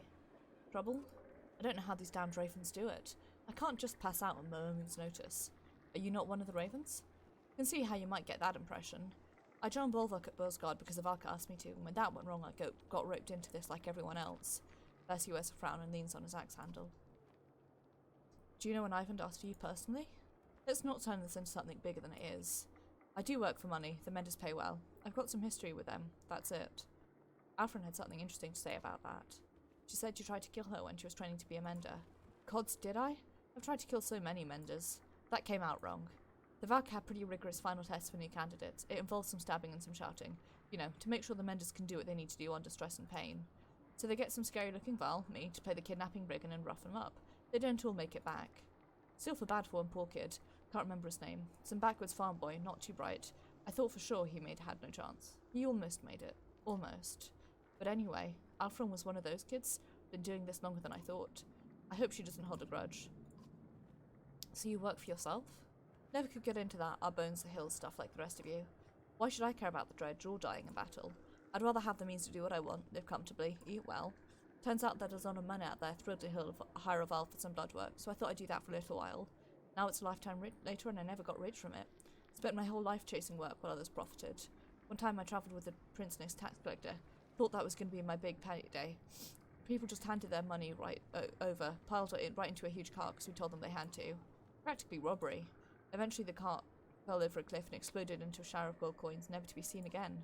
I'd never shed a tear over killing a man, but that cried like a lost baby bird. Happened pretty damn close to this very spot now that I think about it. Can't leave this darkness though. It's probably all twisted up and dark as dog turds now anyway. Maybe there's a moral there, but I'm not digging for it. What do you think about this job? If you mean the Valka, you'd be a fool to trust them. I've done some questionable stuff on their behalf, let me tell you. And if you mean saving the world, I couldn't care less. What has the world ever done for me? These days I'm just putting one foot in front of the other. There's still the tiniest sparkle of hope that I might profit from this somehow. Pretty bleak way to live. Nothing left to lose. Nothing but sleep, anyway. Sit quietly until the others wake up. You keep the rest of your thoughts to yourself. It'd be an awkward silence if you weren't both well. Looks like it's time to get going. You know, Ivor, you can tell he's debating whether to get something off his chest. When I worked for the Valka, one of the jobs they paid me to do was to find you. You'd gone into hiding and they wanted to know where. Do I dare ask why? Truth is, I don't know why. I don't ask questions. But I never found you. I'd have a feeling if I did, things would have ended up differently between us. It's John. Hello, Live, Love, Play. Thank you very much for the host. It is very much appreciated. I hope that you're doing well. I hope you're having a good day. I'm currently playing the Banner Saga 3, and we are about to go fight one of our old friends. I'm glad I've never sniffed around any small towns, like Skoga, for example. First he leaves with a pat on the shoulder, and you realise you'd never mentioned Skoga to him.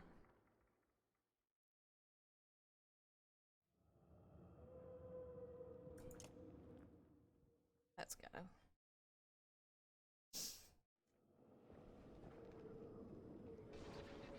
We're close. I can see the tower just over this ridge. I want to have a quick look at the map, actually, just to see where exactly we are.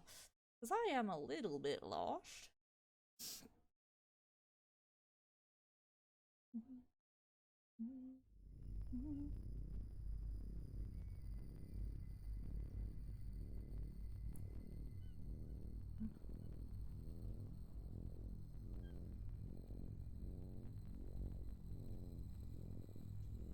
Can't see where we're trying to go.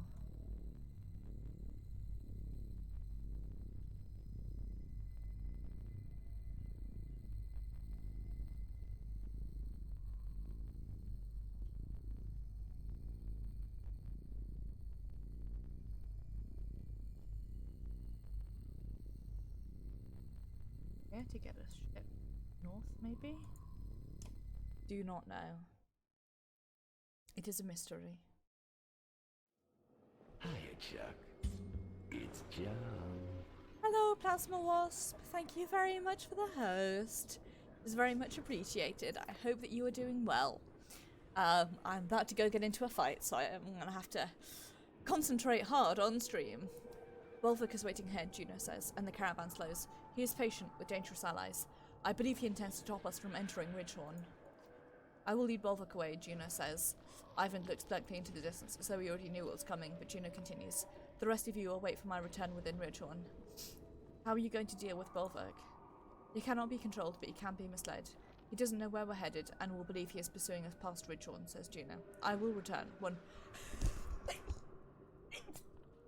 One sneeze or another. Folker steps forward. I don't trust you, and even if I did, you can't handle Bolvik on your own. We split the caravan. She volunteers herself, Ollie and Spar, who give each other dubious looks. Folker adds, I don't take orders, remember? I'm gonna go with... I'm gonna go with Folker. Folker hasn't been wrong about Bolvik yet, you say, suddenly feeling Juno's gaze weigh heavily. Then lift. As you say, she replies. Prepare quickly, she tells Folker. The rest of the caravan cautiously approaches Ridgehorn, Ivan carrying the light. Fresh footprints trail off into the snow following Juno's diversion. The way appears clear. This is going to go terribly wrong. I can feel it going badly in my veins.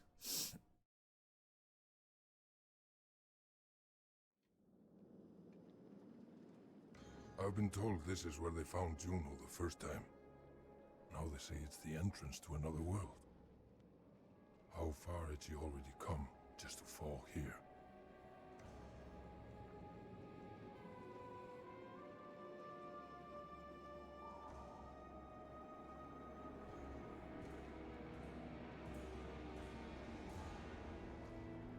Ridgehorn. This brings back some memories. None of them good.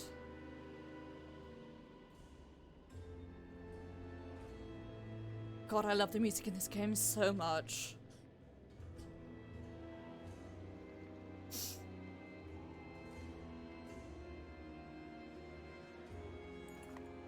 Ivan curses when he sees the rubble around Ridgehorn's tower. The tremors caused by the serpent have caused many structures to topple here. Ivan exclaims, "There should be a doorway leading to... Give me some time," he says, running off towards the base of the tower. You can see him waving his Valka staff, heaving enormous chunks of rock aside through sheer willpower. "Little help," shouts Valgard, drawing her attention back to the fort's courtyard. Volvik is nowhere in sight, but his warped allies didn't miss you slipping over the bridge. Okay, well, we're missing half of my favourite Hiccups fighters, so that's great. I'm a big fan of that. We're gonna go with this party, even though it's not ideal because it's what we have. I miss my friends, especially Falka, who is a very good fighter.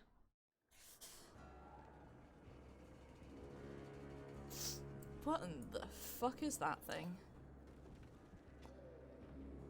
Vicious warped bear as opposed to a normal warped bear, one presumes. Okay. Yeah. Make it quick before Volvik finds out what happened here. Okay. All I can do is try. God, I hate that ability so much. It's so gross looking. It's like the most vile looking ability that ever did look. Uptown, fuck you. Uptown, fuck you up.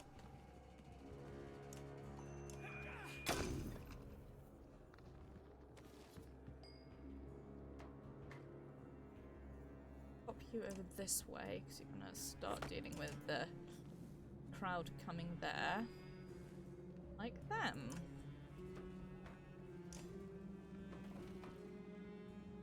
Can't do anything, but we're going to put an egg over this way, and then we'll be able to summon a friend. It's not as good as being able to summon a bear, but it works pretty well. Okay, now this.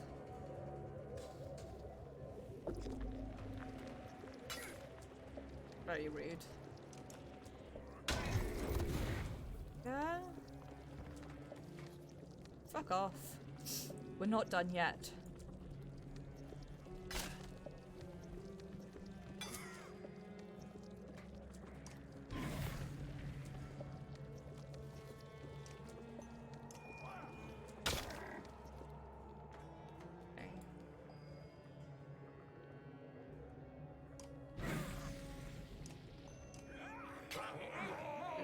Stabs.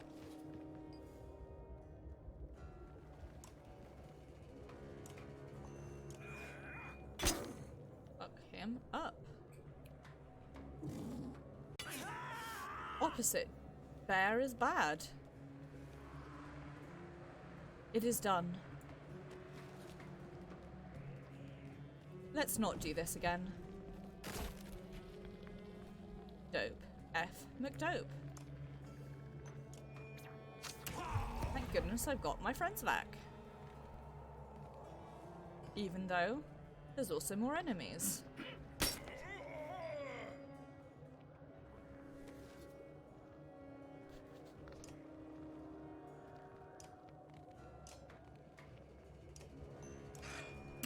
Crunch.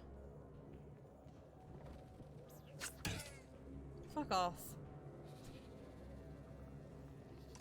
Incredibly rude.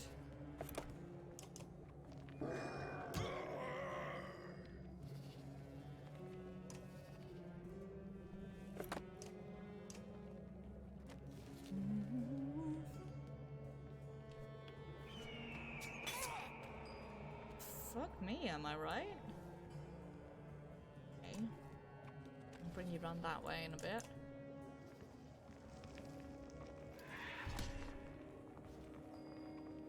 I want you to move here, because what you are going to do is do that. It's a whole bunch of us with willpower.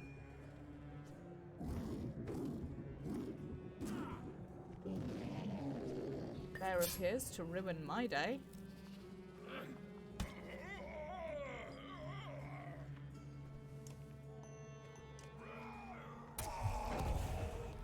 There we go.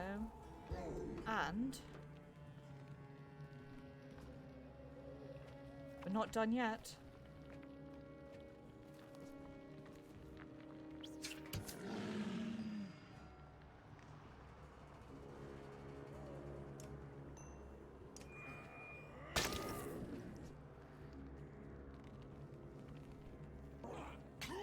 Rude.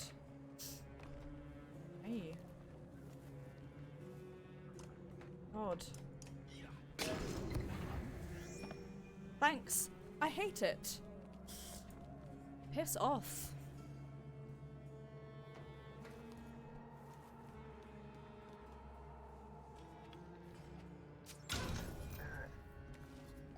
Stop that shit immediately. They said, talking directly into their sleeve and therefore completely inaudibly. Right.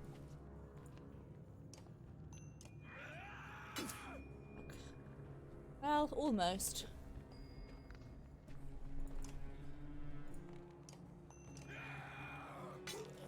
Dope. Less dope. Yep, we're not done yet. Oh, don't worry, I know. Right, where do I want you? To come here.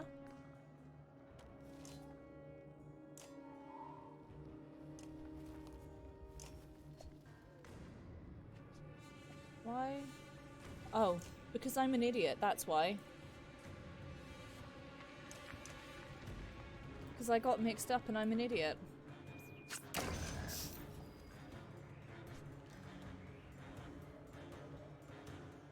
Okay, now.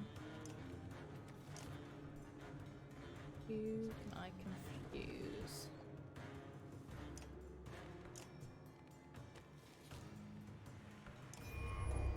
Who's you?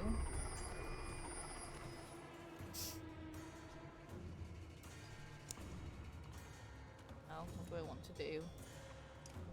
I want to do this. Please don't interrupt me, that would be bad for my health.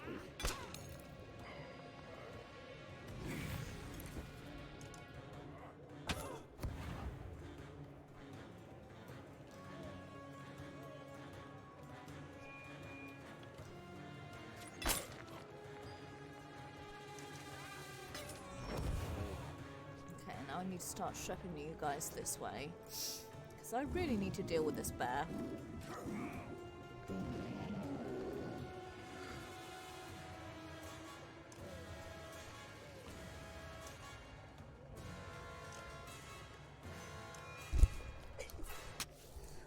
And also, sneeze a lot.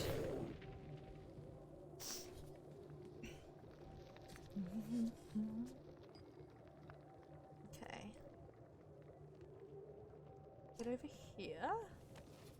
What you're gonna do?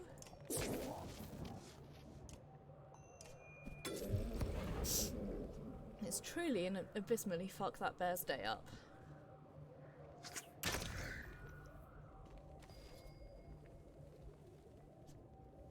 You're going to head over this way.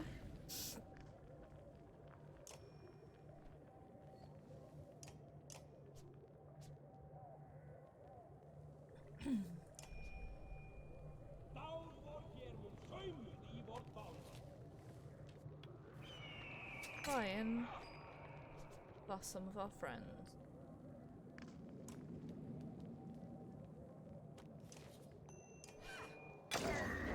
Whoa, that was a 22 with a crit. That's the shit that I like to see. Hey, Juno. Get over here.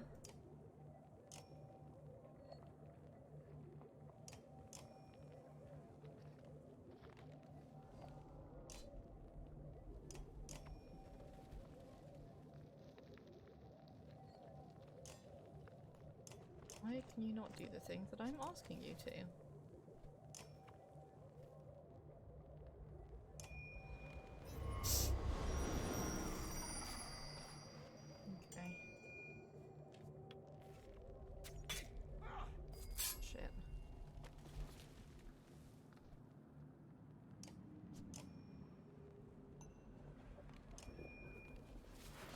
So I need to do this.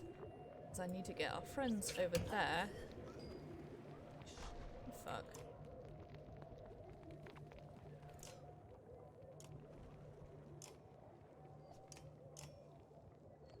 About killing us some bread.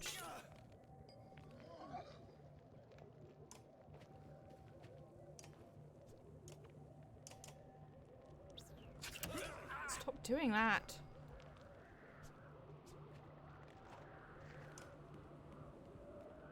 Come on.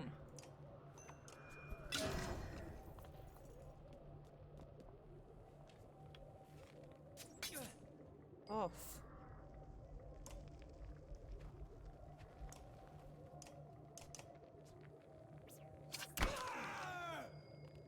Piece of shit.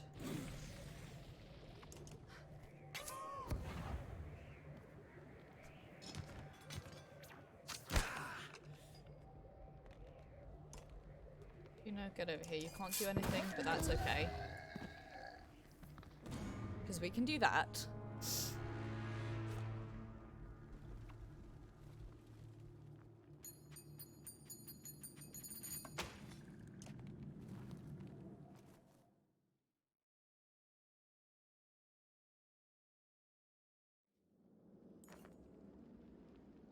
If this is what Bolf can bring to bear, you can only imagine how much worse it would have been if he were here.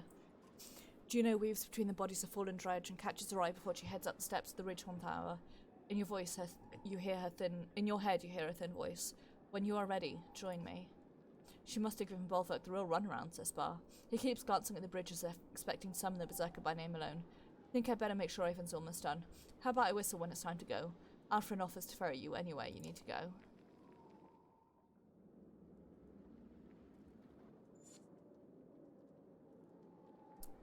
What's that? Arrive safely at Ridgehorn. Let's do this first. You get level ups. Volker, you can get back into squad, kicking. Keep back. Oh.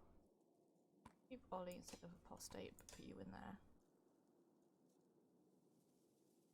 Mercy gets a level up.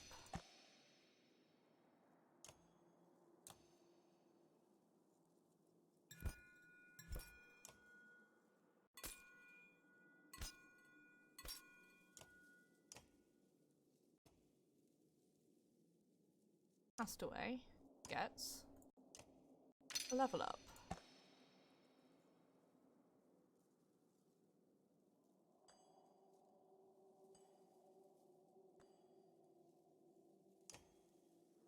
No, that's a bad one for them.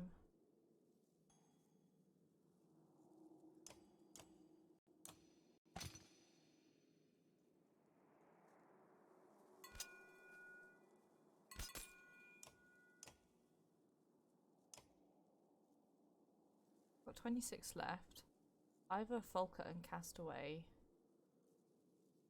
and Apostate. Apostate will also get a level up, I suppose.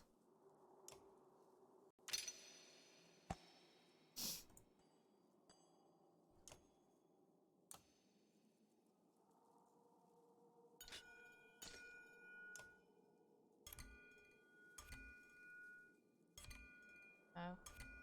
I want that. Oops. Yeah, sorry. Close. Confirm.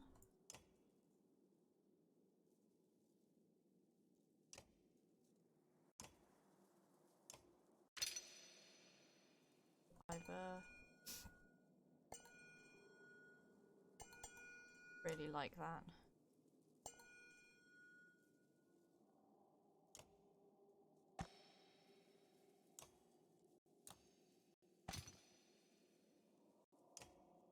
Okay. Now that that's done,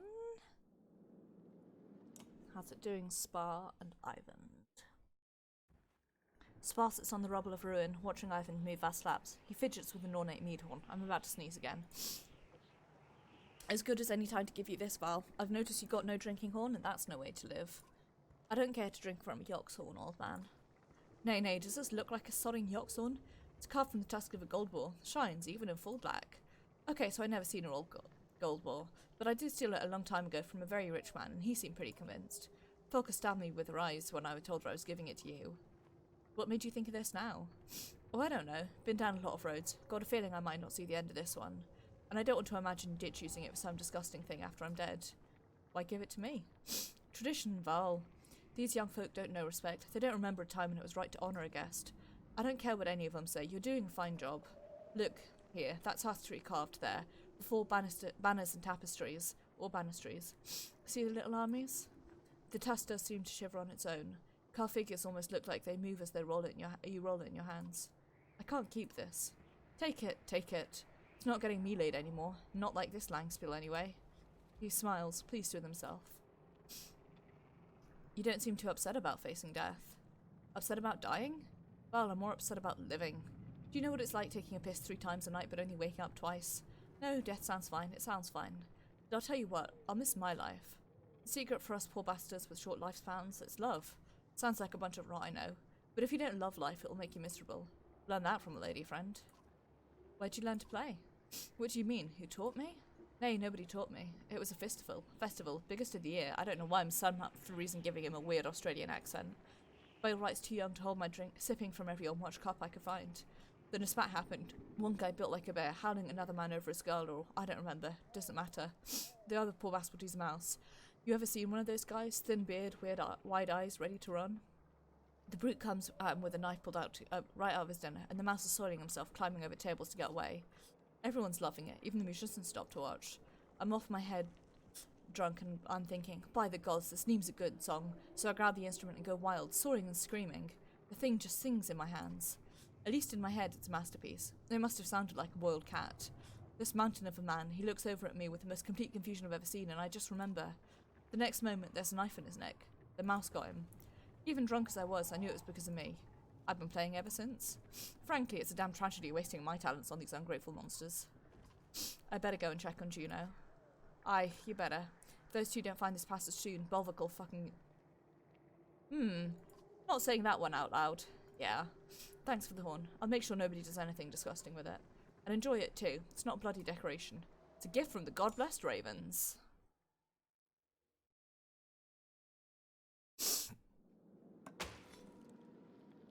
God, I do like these. I like our friends. Like everyone here is good people. And I can't fucking use this because it's level 13 and I'm only level 12. Angry honk. It's probably a message to me that I should be leveling my friends up more, but alas, such is life.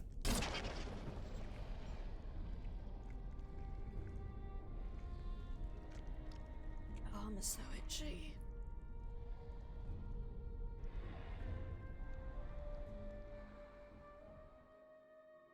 I thought you'd be helping Ivan.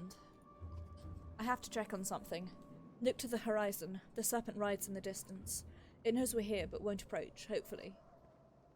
After the last 2 encounters, I can understand why. I doubt that is what holds it back. For now, it is just trying to discover what we will do next. I know the feeling. These horn towers are portals the Mendus built long ago. They allow us to enter the inner earth, the dredge home. I know the dredge came from below, but inner earth? Like caverns? No, not at all. Imagine another world with sun and sky like our own, but within our own. This will be a dangerous path, but the quickest route to the place where Ivan will undo all of this. Juno sees the skepticism on your face without looking. I also came here to speak with you privately. I know Ivan may seem unusual or unapproachable, but he is a good person. You seem like an unlikely pair. I can see why you'd think that. The fact is, I saved him and he saved me. He is kind and devoted. There is a smile on her face, and you realise it may be the first you've ever seen. I don't know how to talk about it without sounding like an infatuated girl. I truly love him. I know it won't excuse things to say the Valkyrie lead different lives, hard in their own way. But don't we all deserve to be loved by those who would do anything for us? You have to admit, it's hard knowing what I should believe. It is not lost on me. When I asked you to come with us, I was uncertain. I didn't want to take you away from loved ones. But I'm glad to have you here. I consider you a friend. One of the few Ivan and I have left. I will do what needs to be done to fix all this, no matter the cost. And I've decided that no matter what happens, I will not influence you again. I promise you that. Trust is important. A whistle reaches you on the wind. You leave the churning coils of the serpent on the horizon and return to where the others have already entered the tower.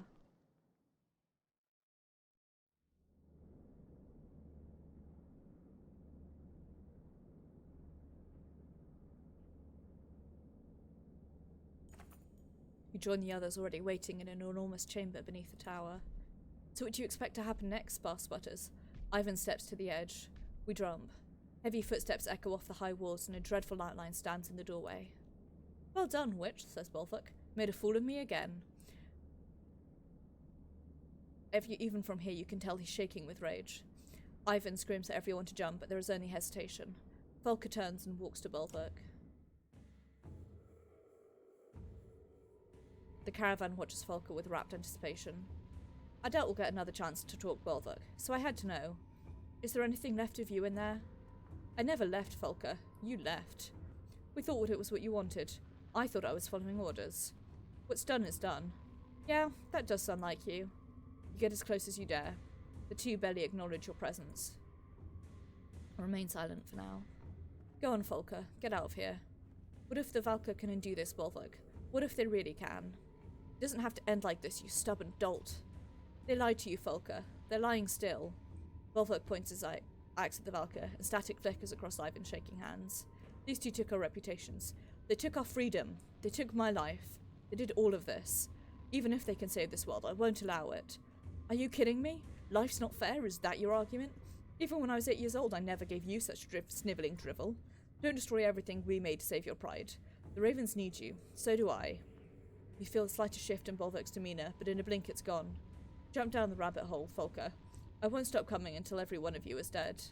That's all you've got for me? Me? Volker snatches Bolthok's axe from her belt, the one he threw near Strand, and pushes it into her hand. If this is just revenge, why wait? Trust Volker's intuition. I've always liked you, Volker. That's why I gave you a chance to run.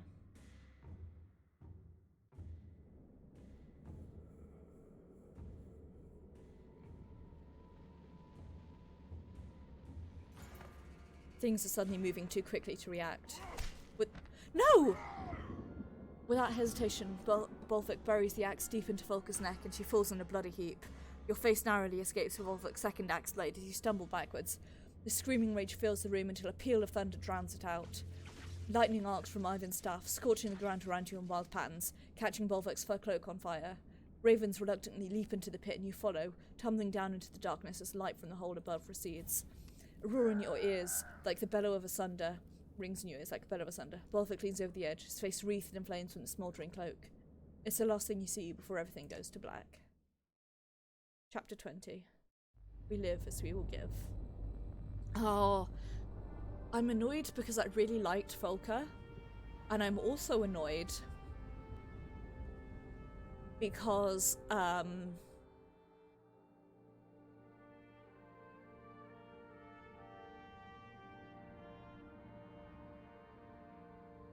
I fucked up and I wanted to keep her alive, and obviously I didn't.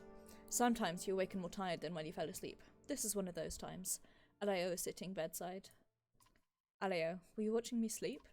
What? No. Yes, I mean, Oddly sent me to get you. Wasn't sure whether to shake you awake or let you... What's happening? Nothing's good. Ruger's free. He's creating problems out by the gates. Oddly's trying to talk some sense to them now. How did Ruger get free? While we were busy fighting in Sandra and saving the city, his men broke into the prison. Killed some of Petra's guards too. Kidding me? Wish I were. I hate to say it, but we should bring as many clansmen as we can find. It could be a grave mistake to leave them behind. You don't think they'll be safer here?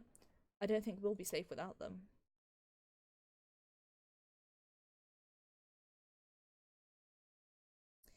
Fuck me.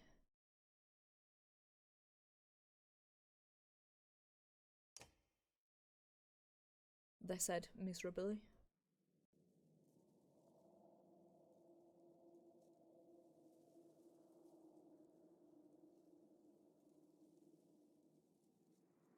At least some of our friends are back in the party.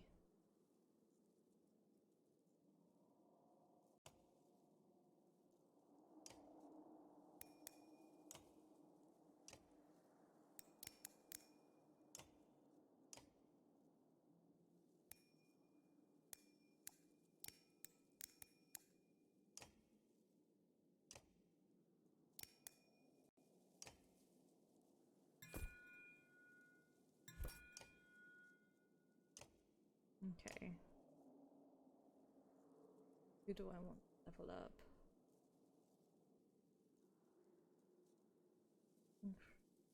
Moga has a level of 8. Level 9, so I'm going to promote him.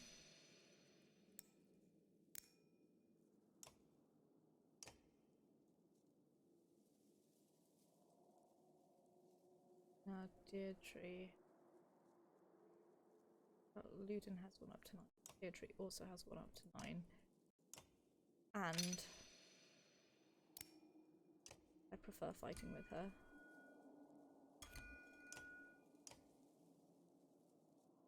I'm gonna level up Luden.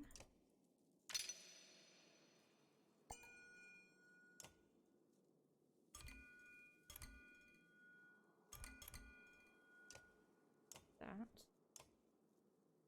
Oh. What else? Skathak.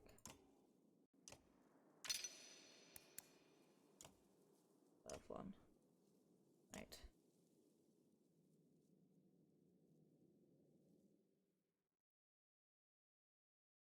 Get out to the gates.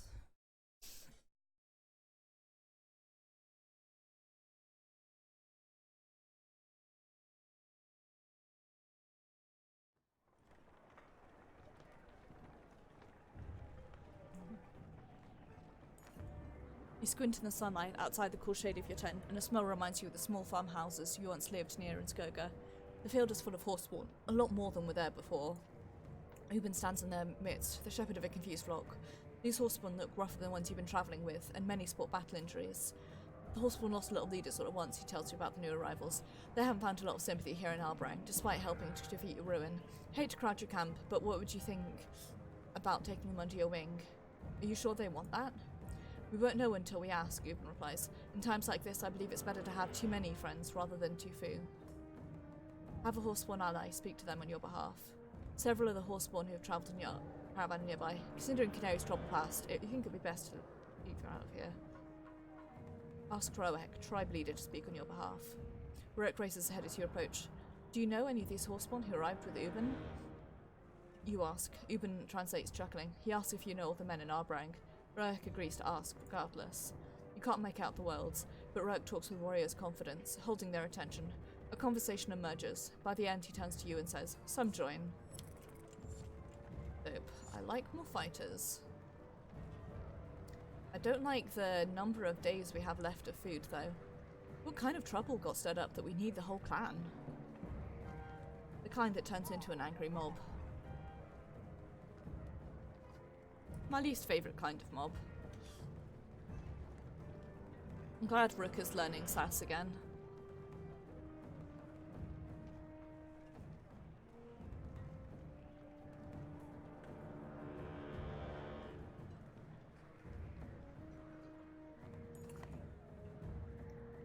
Through still gaping holes in the splintered walls, you glimpse the dredge indolently lurking. Bleary-eyed workers do their best to fill the cracks. The foreman spies you at the head of the caravan. Got any fighters with strong arms? God knows we could use them and they'll be well fed. Give them a token number of volunteer fighters to help patch the walls and stand guard. It's all we can spare, you claim. Some clansmen don't mind the chance to do something productive with their idle hands.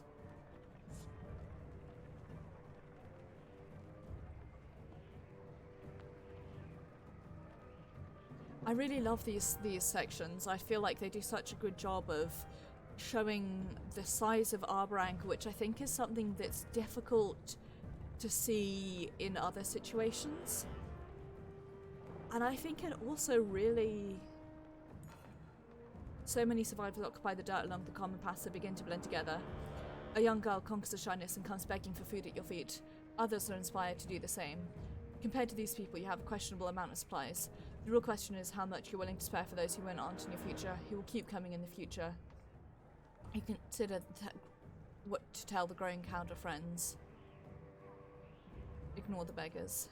By this point, you damned if you do, damned if you don't. Best not to think about it. The rest of the caravan silently agrees.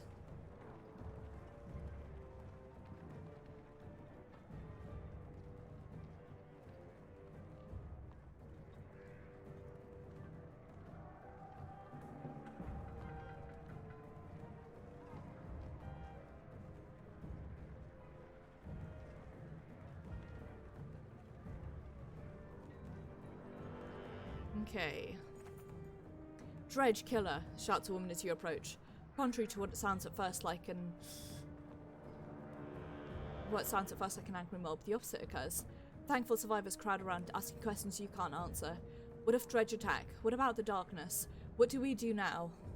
Things are bad, but we'll survive one day at a time. Their heads nod as you speak, but they're not listening. These people have been taking things one day at a time for quite a while. Still, many follow you as you head on towards the gates. I can't feed all these clansmen. If I need to go anywhere, I'll have to leave them behind. I can't feed them all. At least they seem to be making some progress on the walls. Nice when we don't have to be responsible for absolutely everything. After dealing with that Sunder, they finally pitched in once they realised you're not going anywhere.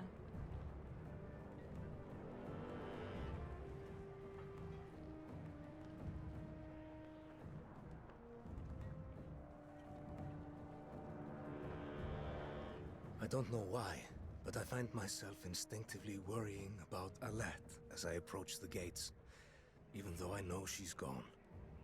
Despite everything else going on, it's still mankind that worries me the most. Me too. Big fucking mood. A growing crowd is gathering at the gates. It's easy to tell the curious bystanders from the hardened, darkened faces of Ruger's loyalists, but there are plenty of different colours being flown here. The Val are also nearby, looking uncomfortable. As you step forward, the disgruntled murmur of the crowd turns into the squeaking of rats skittering into hiding holes. Ruger, as always, wears the satisfied smile of a man who drowned his own humility in bottomless ambition long ago.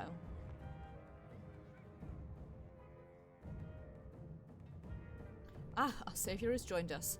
Maybe now we can hear some sense. I'm tired of listening to your bitch yap. You'd prefer it to my bite. That's why a vicious dog should be muzzled. Disrespect Oddleaf again and see what happens. Enough of the sparring. I wouldn't want to distract from the issue to hand. As usual, I only want to protect our people, but Oddleaf hears what she pleases. You want to condemn. It starts with Dredge. How long before you convince them we're the next enemy? What do you mean, start with a Dredge? She would throw away all of our sacrifice to let them walk through the gates. Just as there are Val here, Horseborn. Many of those outside those gates are women and children too. We've known this. Be that as it may, tell me why I just looks good Val fighting them, for hundreds of years. When our leaders tell us to fight, we fight. The Dredge are no different. Bellower is gone. Eyeless and Rowan are gone. Are the rest beating down our doors, crying for blood?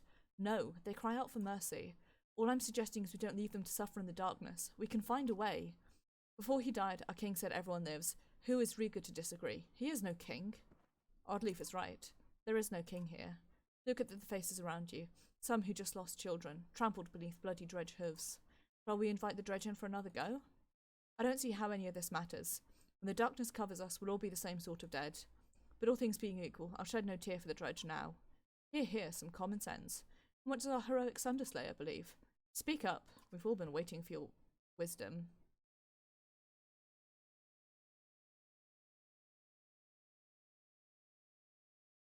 We should not be listening to criminals who cowered in chains while we died on the battlefield. Keep telling your fellow men that they're led by criminals and traitors. See how well it plays. Ruger appeals to the crowd now, speaking loudly. Friends, shall we fling the gates open wide to the murderous Dredge? Embrace the hammers and stones? Shall I let the hysterical woman endanger your families, your kin? Murderous, stinking slag? Anger shouts erupt in response. Fury filled the faces of those clothing in. Ruger's faithful draw steel. Fuck me.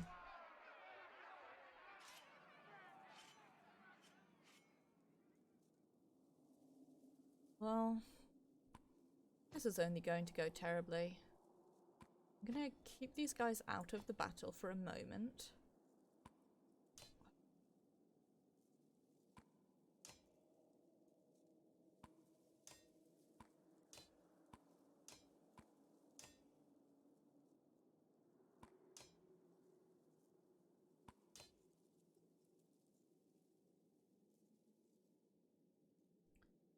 And I'm sorry to make you fight against your friends, but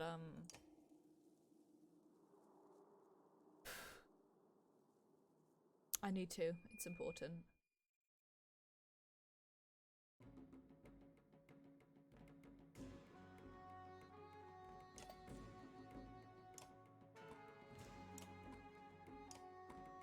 Also, because I'm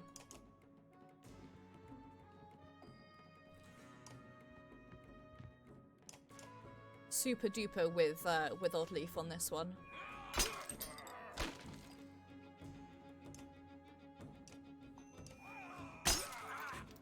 Sorry that the shield shattering noises are being excessively loud.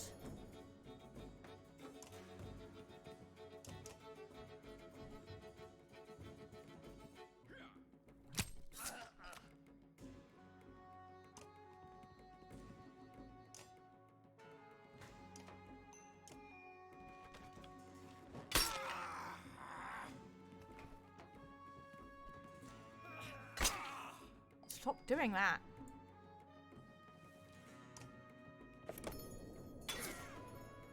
Fuck. Oh, balls. There it was. Right where I couldn't fucking see, obviously.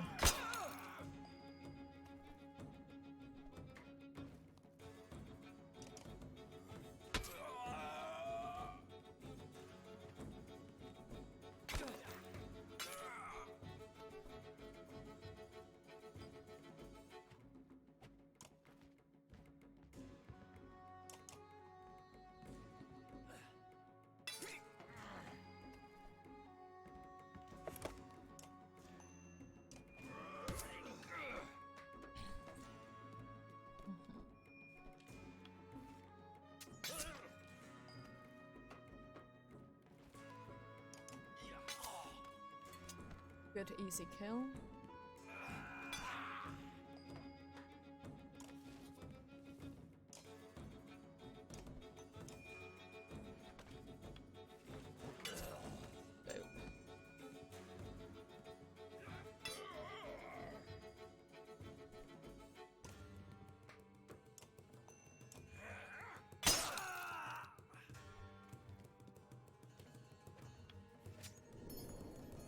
Was that gonna land?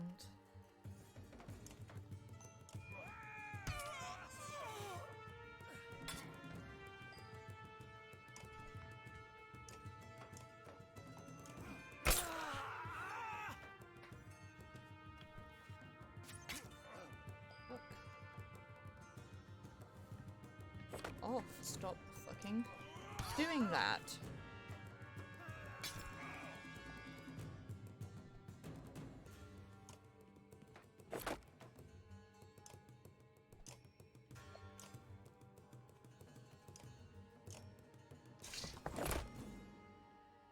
Pull out a friend just in case.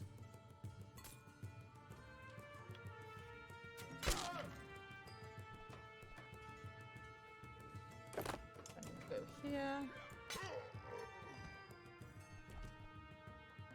Fuck you.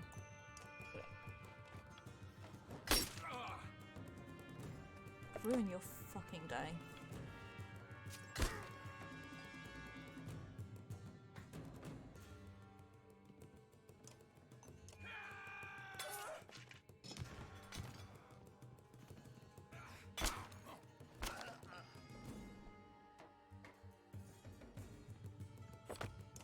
That good scrub.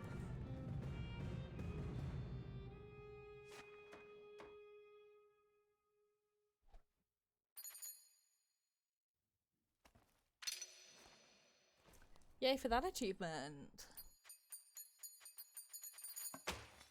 An achievement bromance for putting them into battle together 5 times. A lull in the fighting, but it looks far from over. If anything, it's just begun, and that's what worries you the most. There's no need for this, you shout. It falls on deaf ears as more and more men draw weapons. The wind picks up, tearing at banners that whip above your head. A growing gale throws men from their feet and bludgeons your sense of balance. A storm in the funnel approaches, crawling above the gates. Riding it is Zephyr, her platinum hair curiously untouched by the maelstrom. She lands amidst the fighters like a leaf delicately falling from a tree, somehow terrifying in its grace. Stop this lunacy, she howls. What is this? Put your weapons down. Even Ruger's unflappable demeanour seems subdued in the Valkyr's presence. Traitors threatened to open the gate and let loose the dredge. We only meant to stop them. Liar, you were the only real threat here, Ruger. Warped creatures reside within the coming darkness, twisted and ferocious. That is the truth right now. I would have come sooner, but I was searching for a solution to Prektarbrand, and I may have found one, if everyone can be civil for a moment. Where are the King's Menders? I need them all. They've done as they please since Maynolf died. He's dead, then as the last surviving Valkyr, I am taking control here. I expect the rest of you to put aside your differences while I gather the menders. What about the dredge outside the gates? I'm sure she has little time to worry about such petty disputes. Zephyr rubs her temples in frustration. You don't need to befriend the dredge, only to make space for them within the walls. When the warped come, they will be relentless. We cannot afford to give them more weapons against us in the coming days. Zephyr departs, ushered by a rising gust of air that lifts her towards the keep. She leaps the long mounds like a springing reindeer, out of sight within moments. Ruger looks to be at a loss, but only for a moment. How vindicated you must feel. I envy you. But not everyone's so reasonable, so easily persuaded as me. Convince them. He raises his voice again over the distressed murmur of the crowd. Step outside these gates, brave rook. Use our minds. The Valkyr thinks they can be trusted. Walk among the Dredge Slayer, throw down your weapon, and prove to us all how harmless they are. Meet me in the pit, shitbag. Ruger flinches when you give the order, but hides his surprise quickly. You called us bluff, and now you have to deliver. Slowly, the dodge doors are pulled open for you. Meet me in the fucking pit, that's what I have to say.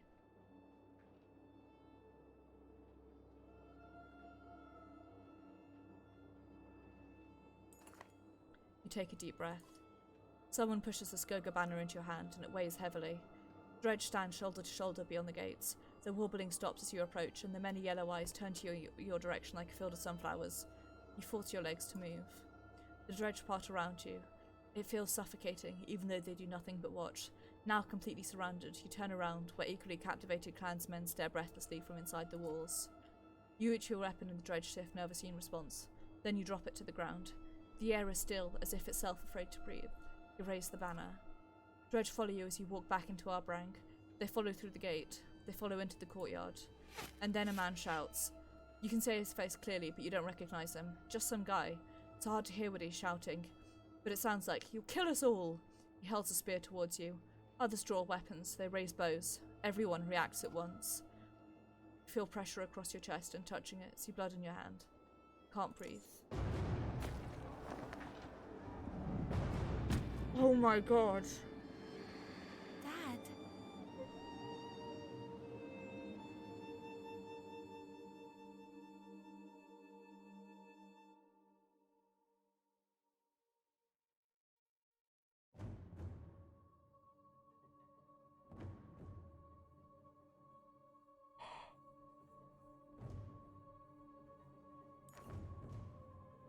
You scramble, sobbing to where the body lays. This is my fault, repeats in your mind like waves crashing on a shore.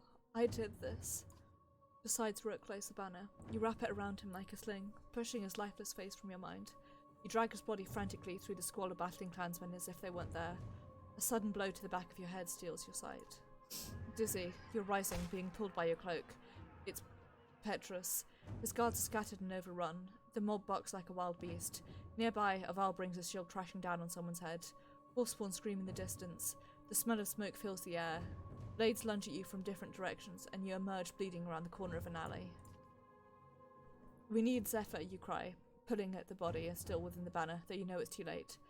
The violence is spilling out further into the city. Rioters smash down doors and corpses lie openly in the street. Some of them are very young. There is no cure for this, Petrus grieves. Arbrang is broken. Arborang is broken. Now the strength of your banner will determine how long you can hold out, while Ivor and the Valkyr push on to their destination. Your choices up to this point, the number of clansmen, fighters, Varl, and supplies remaining, buy you days of survival. When your days run out, catastrophe will follow. Use this time wisely.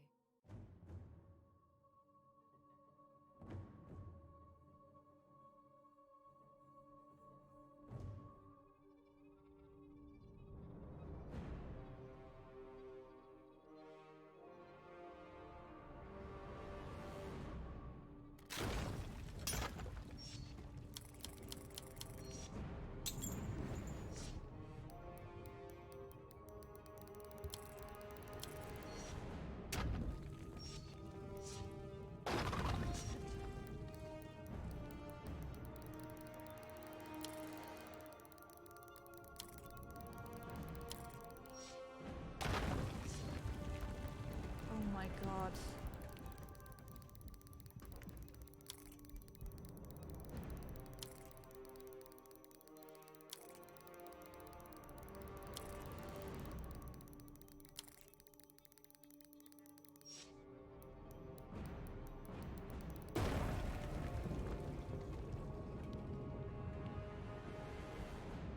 Oh my god.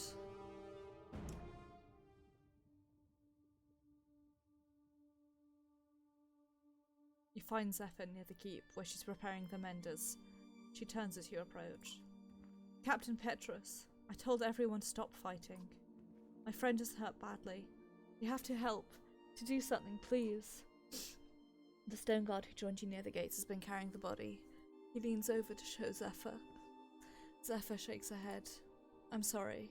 Even the Valka should not meddle with the dead. How did it happen? This has been coming since Maynolf died. I regret I could have not come sooner, but many more are about to die. Listen carefully. I devised a shield of light that holds back the darkness, but its reach is limited. With the Menders joining their efforts, we may be able to encircle all of Arbrang. It will mean positioning them evenly across the walls, and if madmen are running wild in the streets, killing indiscriminately, I'll make sure that doesn't happen. Oddleaf, I'll have Rook taken somewhere safe, just until we can pay our respects properly. You nod, numb. How long can you keep this spell of light going, Valka? Assuming the plan works at all? Perhaps if we rest in shifts. A number of days. It depends on our food supplies and stopping the warped from slaughtering our menders. They told me you fought off asunder. No small thing, but that'll be nothing compared to what is coming. What do the warped even want with Arbrang? As far as I can tell, only mindless death and destruction. It is why I wanted the dredge inside the walls. And the other Valka, Juno and Ivan, they can stop all of this? We crossed paths. They continued into the darkness. If we're going where I think they're going, and if they actually make it, there is hope. But none of it matters unless we get these menders safely on the walls.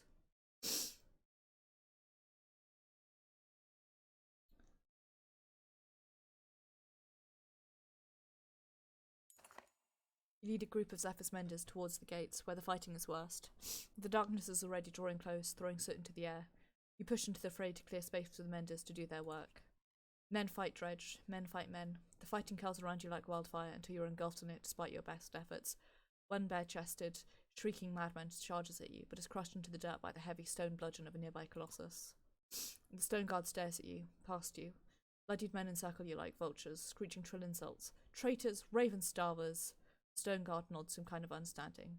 It seems to recognize you too.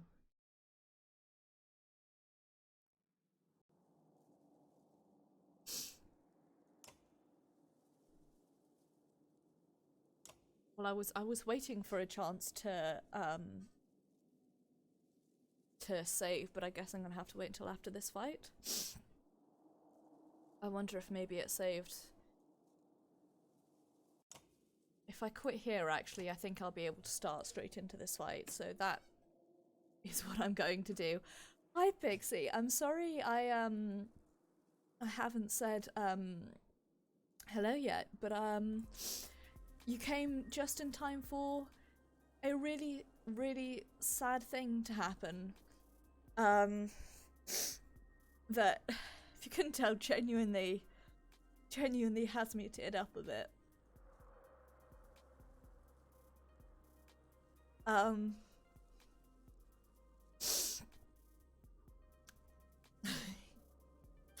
I appreciate it, Pixie. Thank you for coming along. I do really, really appreciate it. I'm just a bit... Whew. Man. There's something... Pixie, I don't know if you've played these games. If not, the VOD will be up in a few minutes, or it'll be on YouTube in probably by tomorrow. I don't want to spoil the thing that happens, although you may be able to tell from the screen. Actually, no, but you may be able to tell. But wow. There's just something really, really miserable about putting so much time and effort, and beyond that, much more beyond that, almost emotional investment in the character, and really liking this character and understanding their pain and really, really wanting well for them, and to have that go suddenly. It's really genuinely heartbreaking, you know? Like, it just really fucking... God, I love this game so much. This game is so well done. It's so well written. That cutscene, Pixie, if you haven't seen it, you'll see it in the VOD. God, oh God, oh, I keep thinking about it and I keep getting sadder. So I think I'm gonna stop stream now because I genuinely think I might actually start crying. Wow. Wow, that was really, really well done. So, keep it together, Marjorie. I will be streaming Mass Effect 3 this Saturday. We are going to be doing part 2 of the Citadel interlude. And then on Sunday, it will be Secret World Legends, where we are going to take our first steps into South Africa. Next Tuesday will be Final Fantasy XIV. It's the penultimate stream before patch day. So, gonna finish, keep going, trying to get Astro up to 399. And then next Thursday will be more of the Banner Saga. Where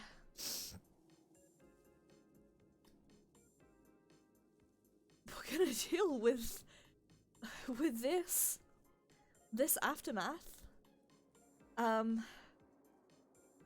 I really...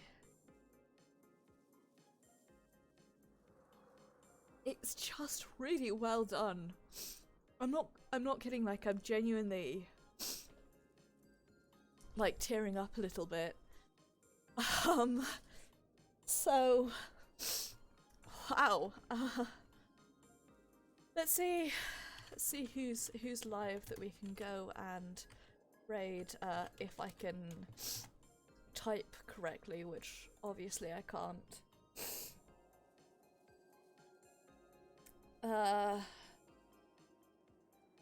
You know what? I think I'll just let my auto host kick in. Wow. Wow, I'm really, really sad after that. Well done, game. That's, twice in this series that I have genuinely teared up as a result of this game's writing. So, thanks for watching, everyone, and I will see you guys on Saturday.